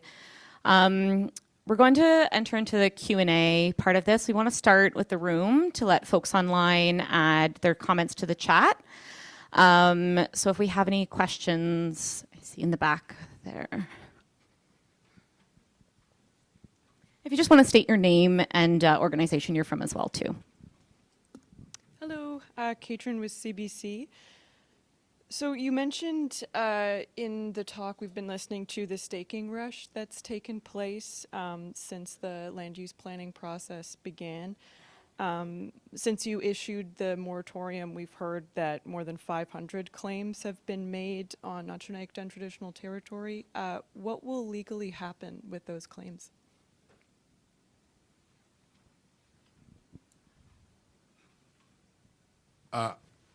I mean, to your question, once a claim is staked, it's staked. And generally, the pattern in Yukon has been to treat areas that have been staked as no longer protectable. I'm not saying that's my view. I'm not giving anybody legal advice. I'm just telling you what's happened historically, which is there has been a presumption that once a claim has been staked, that use of the land becomes paramount to other potential uses of the land, including protection of that land. It's one of the reasons why the failure of Yukon government to agree to any interim protections during NND's now nascent land use planning process is so concerning, because you keep getting pieces of the chessboard taken off and taken off and taken off, and you have a public government which takes the view that once a claim is there, well then all of a sudden the idea that that land could be protected for other purposes or other uses is unavailable. Some of this is a feature of the free entry mining system in Yukon, which purports to grant prospectors a proprietary interest in minerals as soon as they've staked, something that obviously First Nations have raised continuing concerns about, that it's fundamentally upends the ideas of stewardship and the ideas of prioritizing the treaties, that 4 wooden posts in the ground all of a sudden is more important than 10,000 years of use and occupation. Again, that's what happens legally. Obviously, these issues are challenging. They've been challenging in the context of the Peel, where there was a lot of back and forth around how you achieved land protection in the Peel River watershed, given the staking rush that the government of the day had allowed to occur there before the land use plan was in place. But I can certainly tell you that there is a troubling lack of recognition that land protection and First Nation rights need to predominate over pre-existing state claim in past practice in Yukon. Anyone else in the room? Okay, we did have a question online that I'll read out. So this is a question from Skeeter Wright for Nuri and Tasha. Do you think the federal UNDRIP law, combined with the continued federal ownership of Yukon's public minerals, land, and water, will have a significant effect on successor legislation discussions about public minerals, land, and water? Hi, Skeeter. Will affect and should affect are different questions. I can't say will. We have a new government in Yukon, and I don't recall UNDRIP being part of their platform. I can say that, UNDRIP is part of the law of Canada, has been for more than a decade, is increasingly being recognized as not just lip service, but as something with substance. We see that from the Federal Court of Canada in the Quebec case. We saw it very recently in the Katsala case here in British Columbia. We see that governments around the country, not Yukon, but other governments around the country are recognizing the legal value and importance of UNDRIP, incorporating it into federal law through the UN Declaration Act, or UNDA, incorporating into British Columbia law through DRIPA, although there is some walking back happening politically about that, and I think we've all seen the discussions coming out of the BC government and the perspectives of the court in the recent Kinsala case. Northwest Territories has also implemented it. Should UNDRIP be the law of Yukon? Of course it should. Should Yukon government actions and legislation developed in Yukon be consistent with UNDRIP? Of course it should. Will it be? Your guess is as good as mine, but again, I don't think anyone's going to put the lawyers out of business anytime soon, I'm afraid to say. If I may, in regards to UNDRIP, obviously it's recognized by the federal government and unfortunately not by the Yukon government, but that doesn't mean nations as governments in the context of our rights, titles, and interests, our agreement, and our traditional territories, we could adopt the recommendations of UNDRIP. So as such, apply them to industry by way of agreements, IBAs. So that's another option.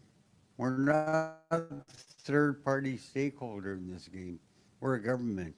And as such, we can, by way of a declaration, implement and accept UNDRIP as it's written. So that's another alternative option that we have before us. So whether they do it or not, it should not prevent us from recognizing the significance and the importance of UNDRIP. We are governments. We have settlement lands that it can apply to. And in the context of our constitutionally protected rights, that covers our traditional territory, we can accept those recommendations and bring them into full force and effect. And if every nation, self-governing nation, and the Yukon did that, that'll cover the entire territory. So there are alternative options. And really, that's exactly what we did in the First Nation of Na-Cho MOU. That is consent first and foremost for anything. So we're hoping that's covered now. Chief and Hähkè and Nuri's comments, hi Skeeter, totally agree, even though First Nations are, I would say, pretty unanimous that UNDRIP applies in the Yukon. That might not be Yukon government's position. Regardless, I think proponents understand that the way to a sustainable project requires First Nations being on board and recognizes the need for First Nations consent from the get-go. And that's, like Chief said, the foundation of the NND mining policy and reflected in NND's recent MOU at Snowline. Do we have anyone else in the room with a question? And really, that's reflected and supported by them signing on and working with us. So they're not surprised by it either. We've got one more question online from Jim Taggart. Are there concerns the federal and territorial push for rare earth mineral development will put undue pressure on the YESA process and result in more YESAB conditions and not to proceed recommendations being rejected by the Yukon regulators?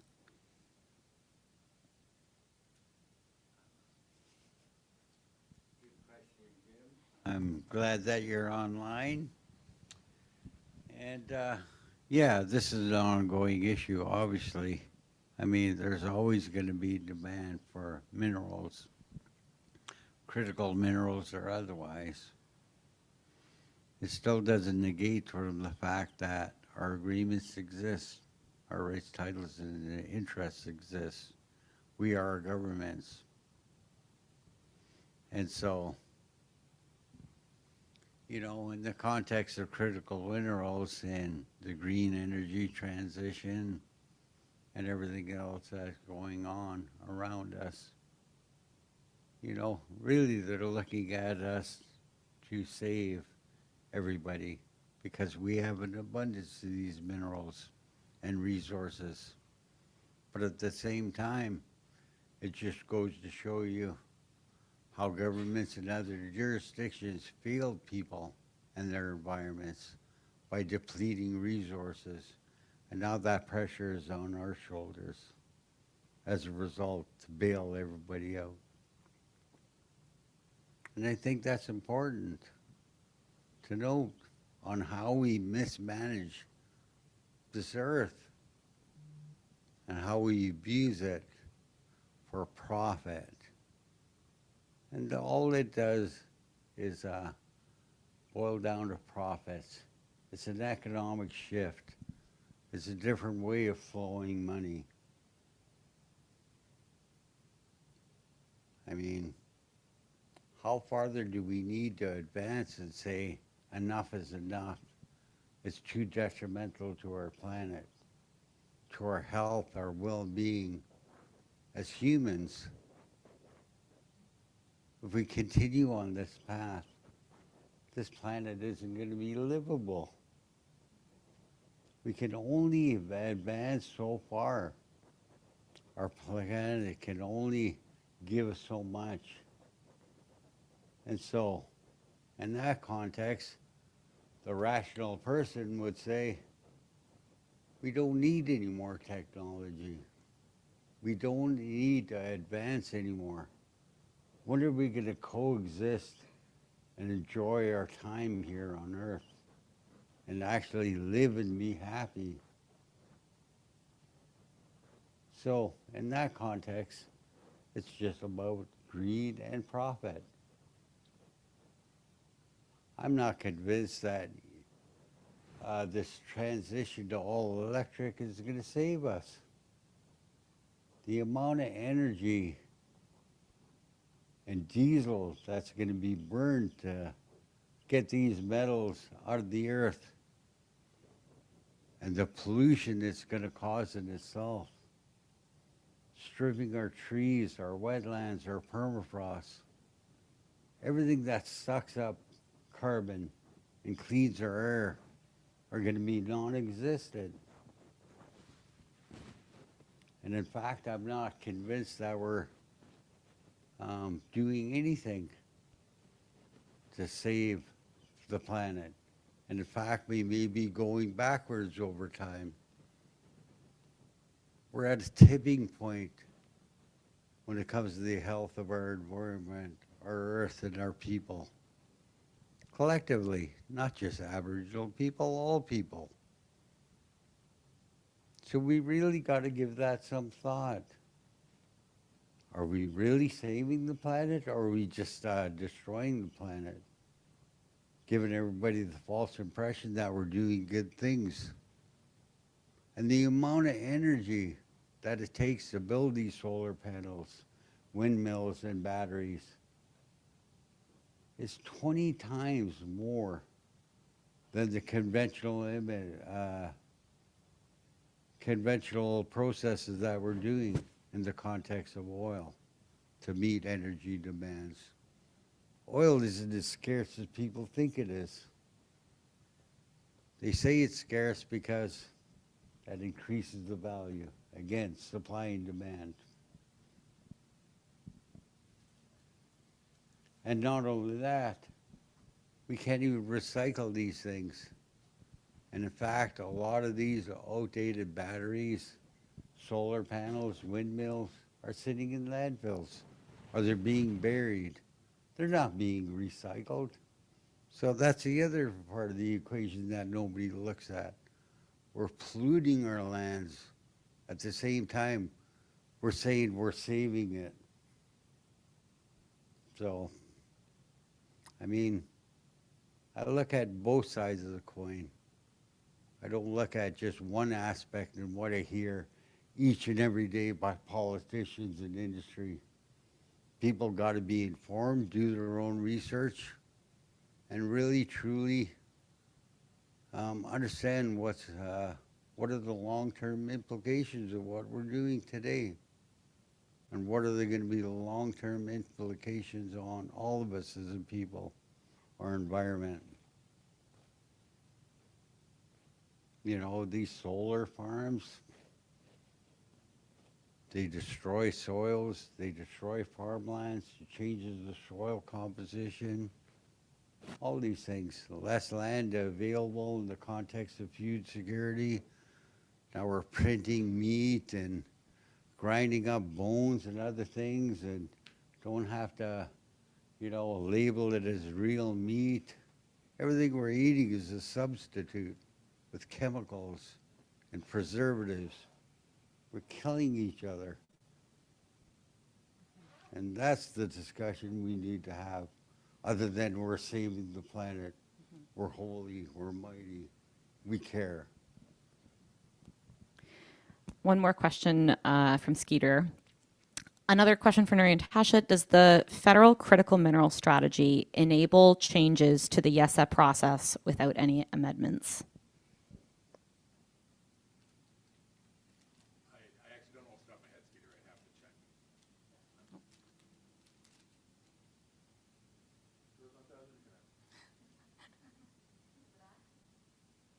Yes, yeah. I don't think the critical mineral strategy changes the YESA process without any federal amendments. The strategy is just a strategy. It's not a law and would not be able to amend an existing federal law without proper process. Lauren from the Lands Department also wants me to comment on the earlier question from Jim about whether the critical minerals strategy is going to place undue pressure on YESAB to issue fewer do not proceed recommendations, and wants to note that there are so few do not proceed recommendations already. I think the stat is something like 97% of projects assessed by YESAB receive a recommendation that it proceeds. So it'd be hard to go even higher than that.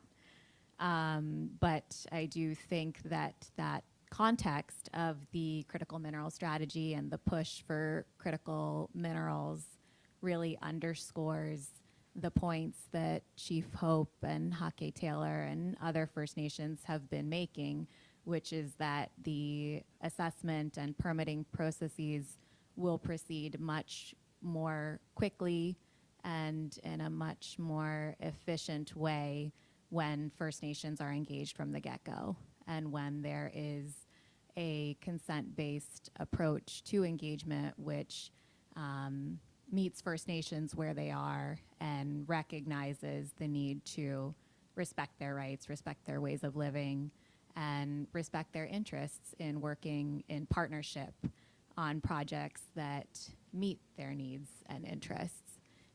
So I think that's the way to harmonize the critical mineral strategy with UNDRIP, with respect for modern treaties.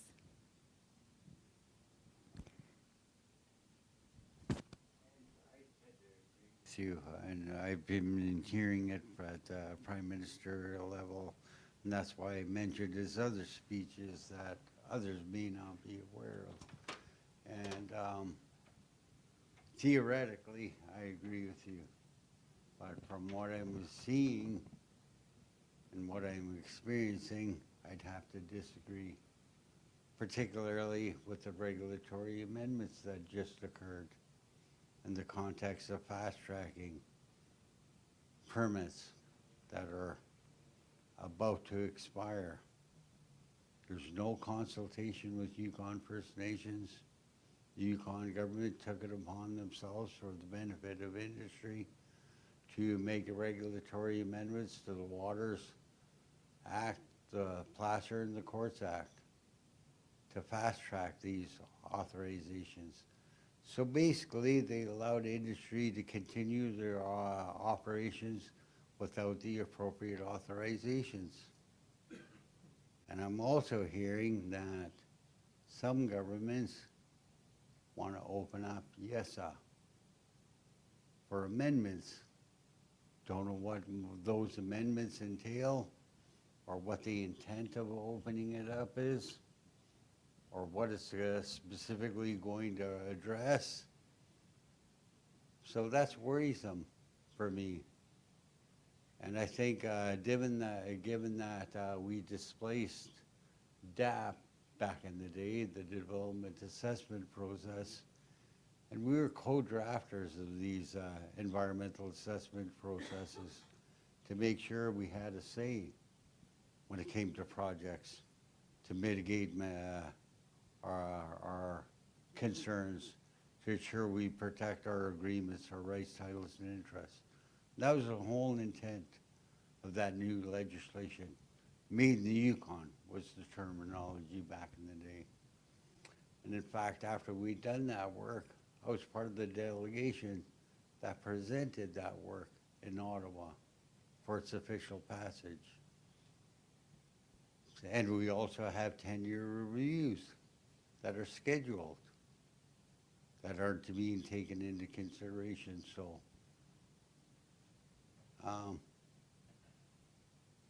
why?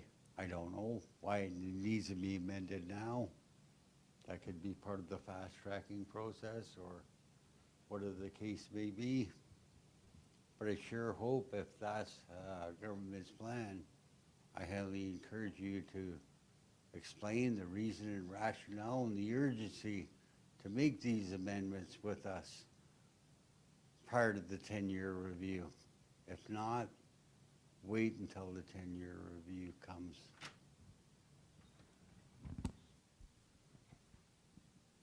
Any more in the room?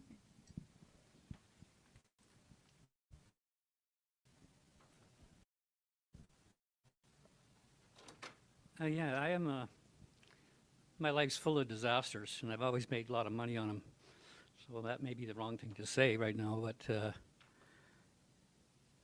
disasters are an opportunity to actually do something, because now there's sympathy, there's questions, and nobody really knows what to do. But a disaster you have to take advantage of.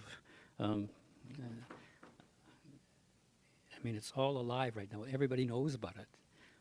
So you have to take every little piece of it and make it into to fix the problem. One thing I don't like to hear is always about partnerships. Because a lot of them was the bad partner, and they were the good, but it always ended up we have to get rid of one of the people to make it happen again. So partnerships, I don't like. If I come down to one word, you got to be the boss. There is no government, there's no nothing saying, here's the new rule. We are the boss, and we're taking over, and everybody comes to us. Now that changes things very quickly. There's a lot of power. Either you got to fight a war and go kill everybody, and then you're the boss. That was the way they did it thousands of years. Now we can do it financially. We can do it many ways. I mean, the crumbs in the world, I mean, just the gold and stuff, is just crumbs with the real world exchanges. I mean, I hear somebody say, oh, sold 50 tons to sold. Well, where is this gold all going to? It can't be spent when 1 ounce of gold will cover a football field if it's all mellowed out. So I get really confused. The biggest disaster I had was when the first Challenger left and blew up on takeoff. And they come and ask me we got to do something. Well, when they checked it all out and they found out it was one O-ring and all those people are dead. All the things that were happening were all of a sudden a disaster. So everything that came from Morton Thiokol out of Utah, which is the technology company, was two companies, Morton and Thiokol. Morton was Morton Salt, the Mormon people owned half of it. All of a sudden they take their name off it. They don't want to be involved with the disaster. So I send and I watch every little thing that goes, whether it sees sunlight, because sunlight will destroy it. If it sees the wrong temperature, it'll destroy it. All these things are problems. So I monitor and graph it, and I made a lot of money. And once they got to survived. Next problem, oh, when they're landing, the tiles started coming off. Now they started burning up before they hit the ground. So now we got another disaster. I'm involved again, and I said, well, so all these tiles now we have to start testing. So one disaster, another disaster, and it keeps coming. And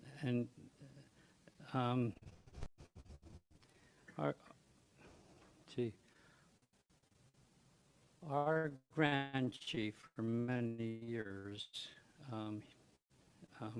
Phil Fontaine, wrote what to do with First Nations. And when we did the Kelowna Accord, which raised at the 1.6 was $6 billion.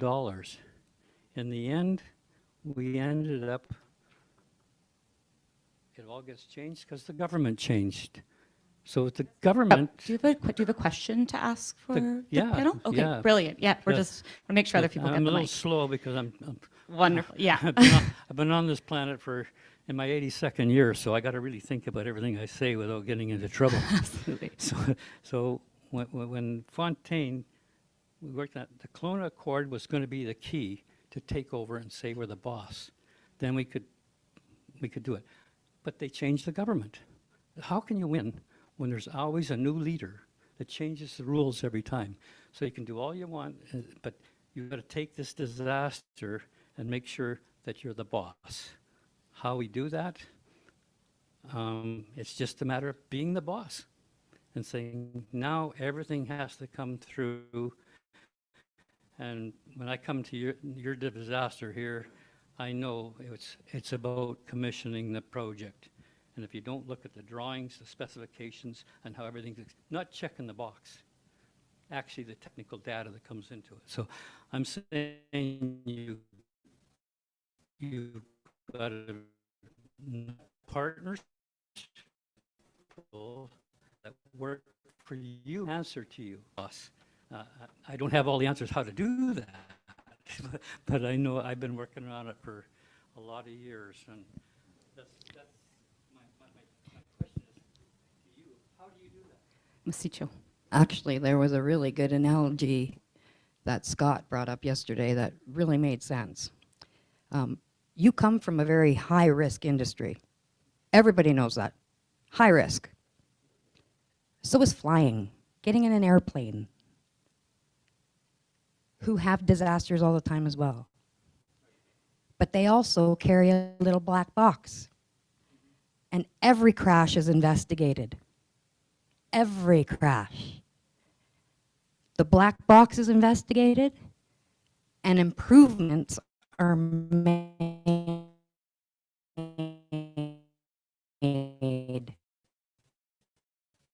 tomorrow happening. We don't, though. That's why we're asking for a public inquiry, because honestly, we do not know exactly what happened. But you can't have the same people.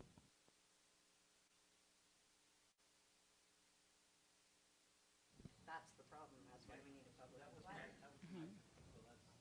Brilliant. Anyone else in the room? Some final words? Okay, absolutely. Thank you very much. I'm just worried about, or not worried, but I need a deeper understanding of what happens to the claims. Yesterday was a real eye-opener for me in terms of what the company failed, the regulators failed. Now we have the claims there. What's to stop the same bad actors from coming in under another disguise on the same property?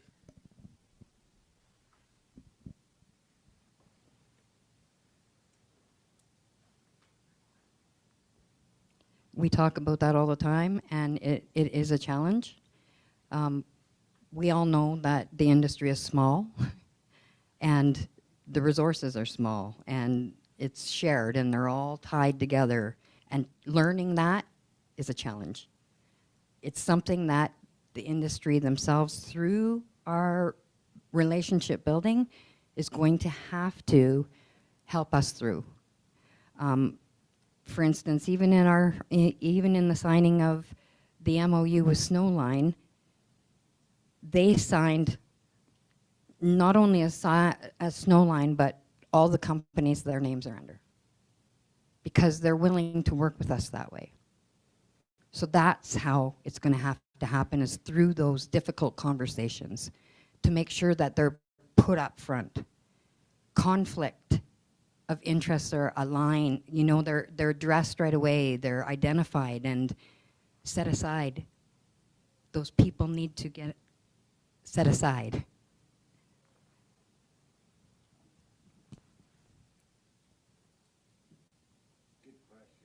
And I agree with a lot of Chief Hope's comment, but I guess one silver lining that we do have, at least from my perspective, and just share my thoughts with NND. Ultimately, you know, it's between the Yukon government and NND to resolve, and I'll just help whatever way I can. I guess one thing is Yukon government did make a commitment to implement the recommendations of the report. So that's substantive. They also brought forward a budget. But to Chief Hope's point, I think one way of addressing this issue is through direct IBAs and negotiations, as they did with signing their most recent MOU. And in that way, industry in the nation can keep governments accountable by having their agreement and mitigative measures reflected through the environmental assessment process and through the proper authorizations after that process is completed. You know, make sure the agreement is reflected in licenses and authorizations, and keeping government accountable in regards to oversight and compliance. But more importantly, there's also one other issue that I feel needs to be addressed. And that is, if a project happens on Crown lands, the minister has the final say in regards to a decision document. And that minister, whoever he or she may be at any given time, they have that right to vary, reject, or accept a mitigative measure in the context of the environmental assessment process prior to giving permits and authorizations. The problem for me, and that I experienced working in the lands department, was that he'd done those things, but the only thing he neglected to do, because we put in mitigative measures for a variety of reasons, heritage resources, salmon habitat, rights, titles, and interests, lack of socioeconomic benefits. That's all contained within the legislation. And I'm not disputing the minister's right to vary, change, or reject anything. My problem is, if you're going to do that, what's the reason and rationale for doing it? You cannot dismiss our input or mitigative measures. They need to be implemented. So I'm not disputing your right to do what you're doing as by the legislation, but you're being negligent by providing reason and rationale as to why you amended, why you rejected. And I think that's the real problem at the end of the day. There needs to be justification behind your decisions. If not, there's mistrust, there's apprehensions. We feel that their decisions are for the benefit of the proponent and resource extraction, and they don't care about our agreements or our rights, titles, and interests. So that's a real issue. I know that legislation applies to settlement lands. And if we ever varied or rejected anything, we're obligated to provide that rationale and context to back our decision. So it's a two-way street. So it's all about faith, accountability, and abiding by law and legislation. Na-Cho, we want to close by thanking the folks whose traditional lands were gathered on today. So thank you to the Squamish, Tsleil-Waututh, and Musqueam. It is a real honor to talk about our shared traditional territories on this land, and for all of you coming from your traditional territories to join us here today for this conversation. This has been an ongoing conversation. We've been having pre-Eagle Gold and post-Eagle Gold, and we intend to continue it. So if you do have any further questions, please feel free to reach out to the First Nation of Nyäk. We're available on all platforms. As Chief Hope has said many times today, that we only speak for NND, but we are here in collaboration with our other Yukon First Nation and other First Nation brothers and sisters across Turtle Island to share our work and the successes we've had. So let this be an open door moving forward. So Na-Cho, everyone.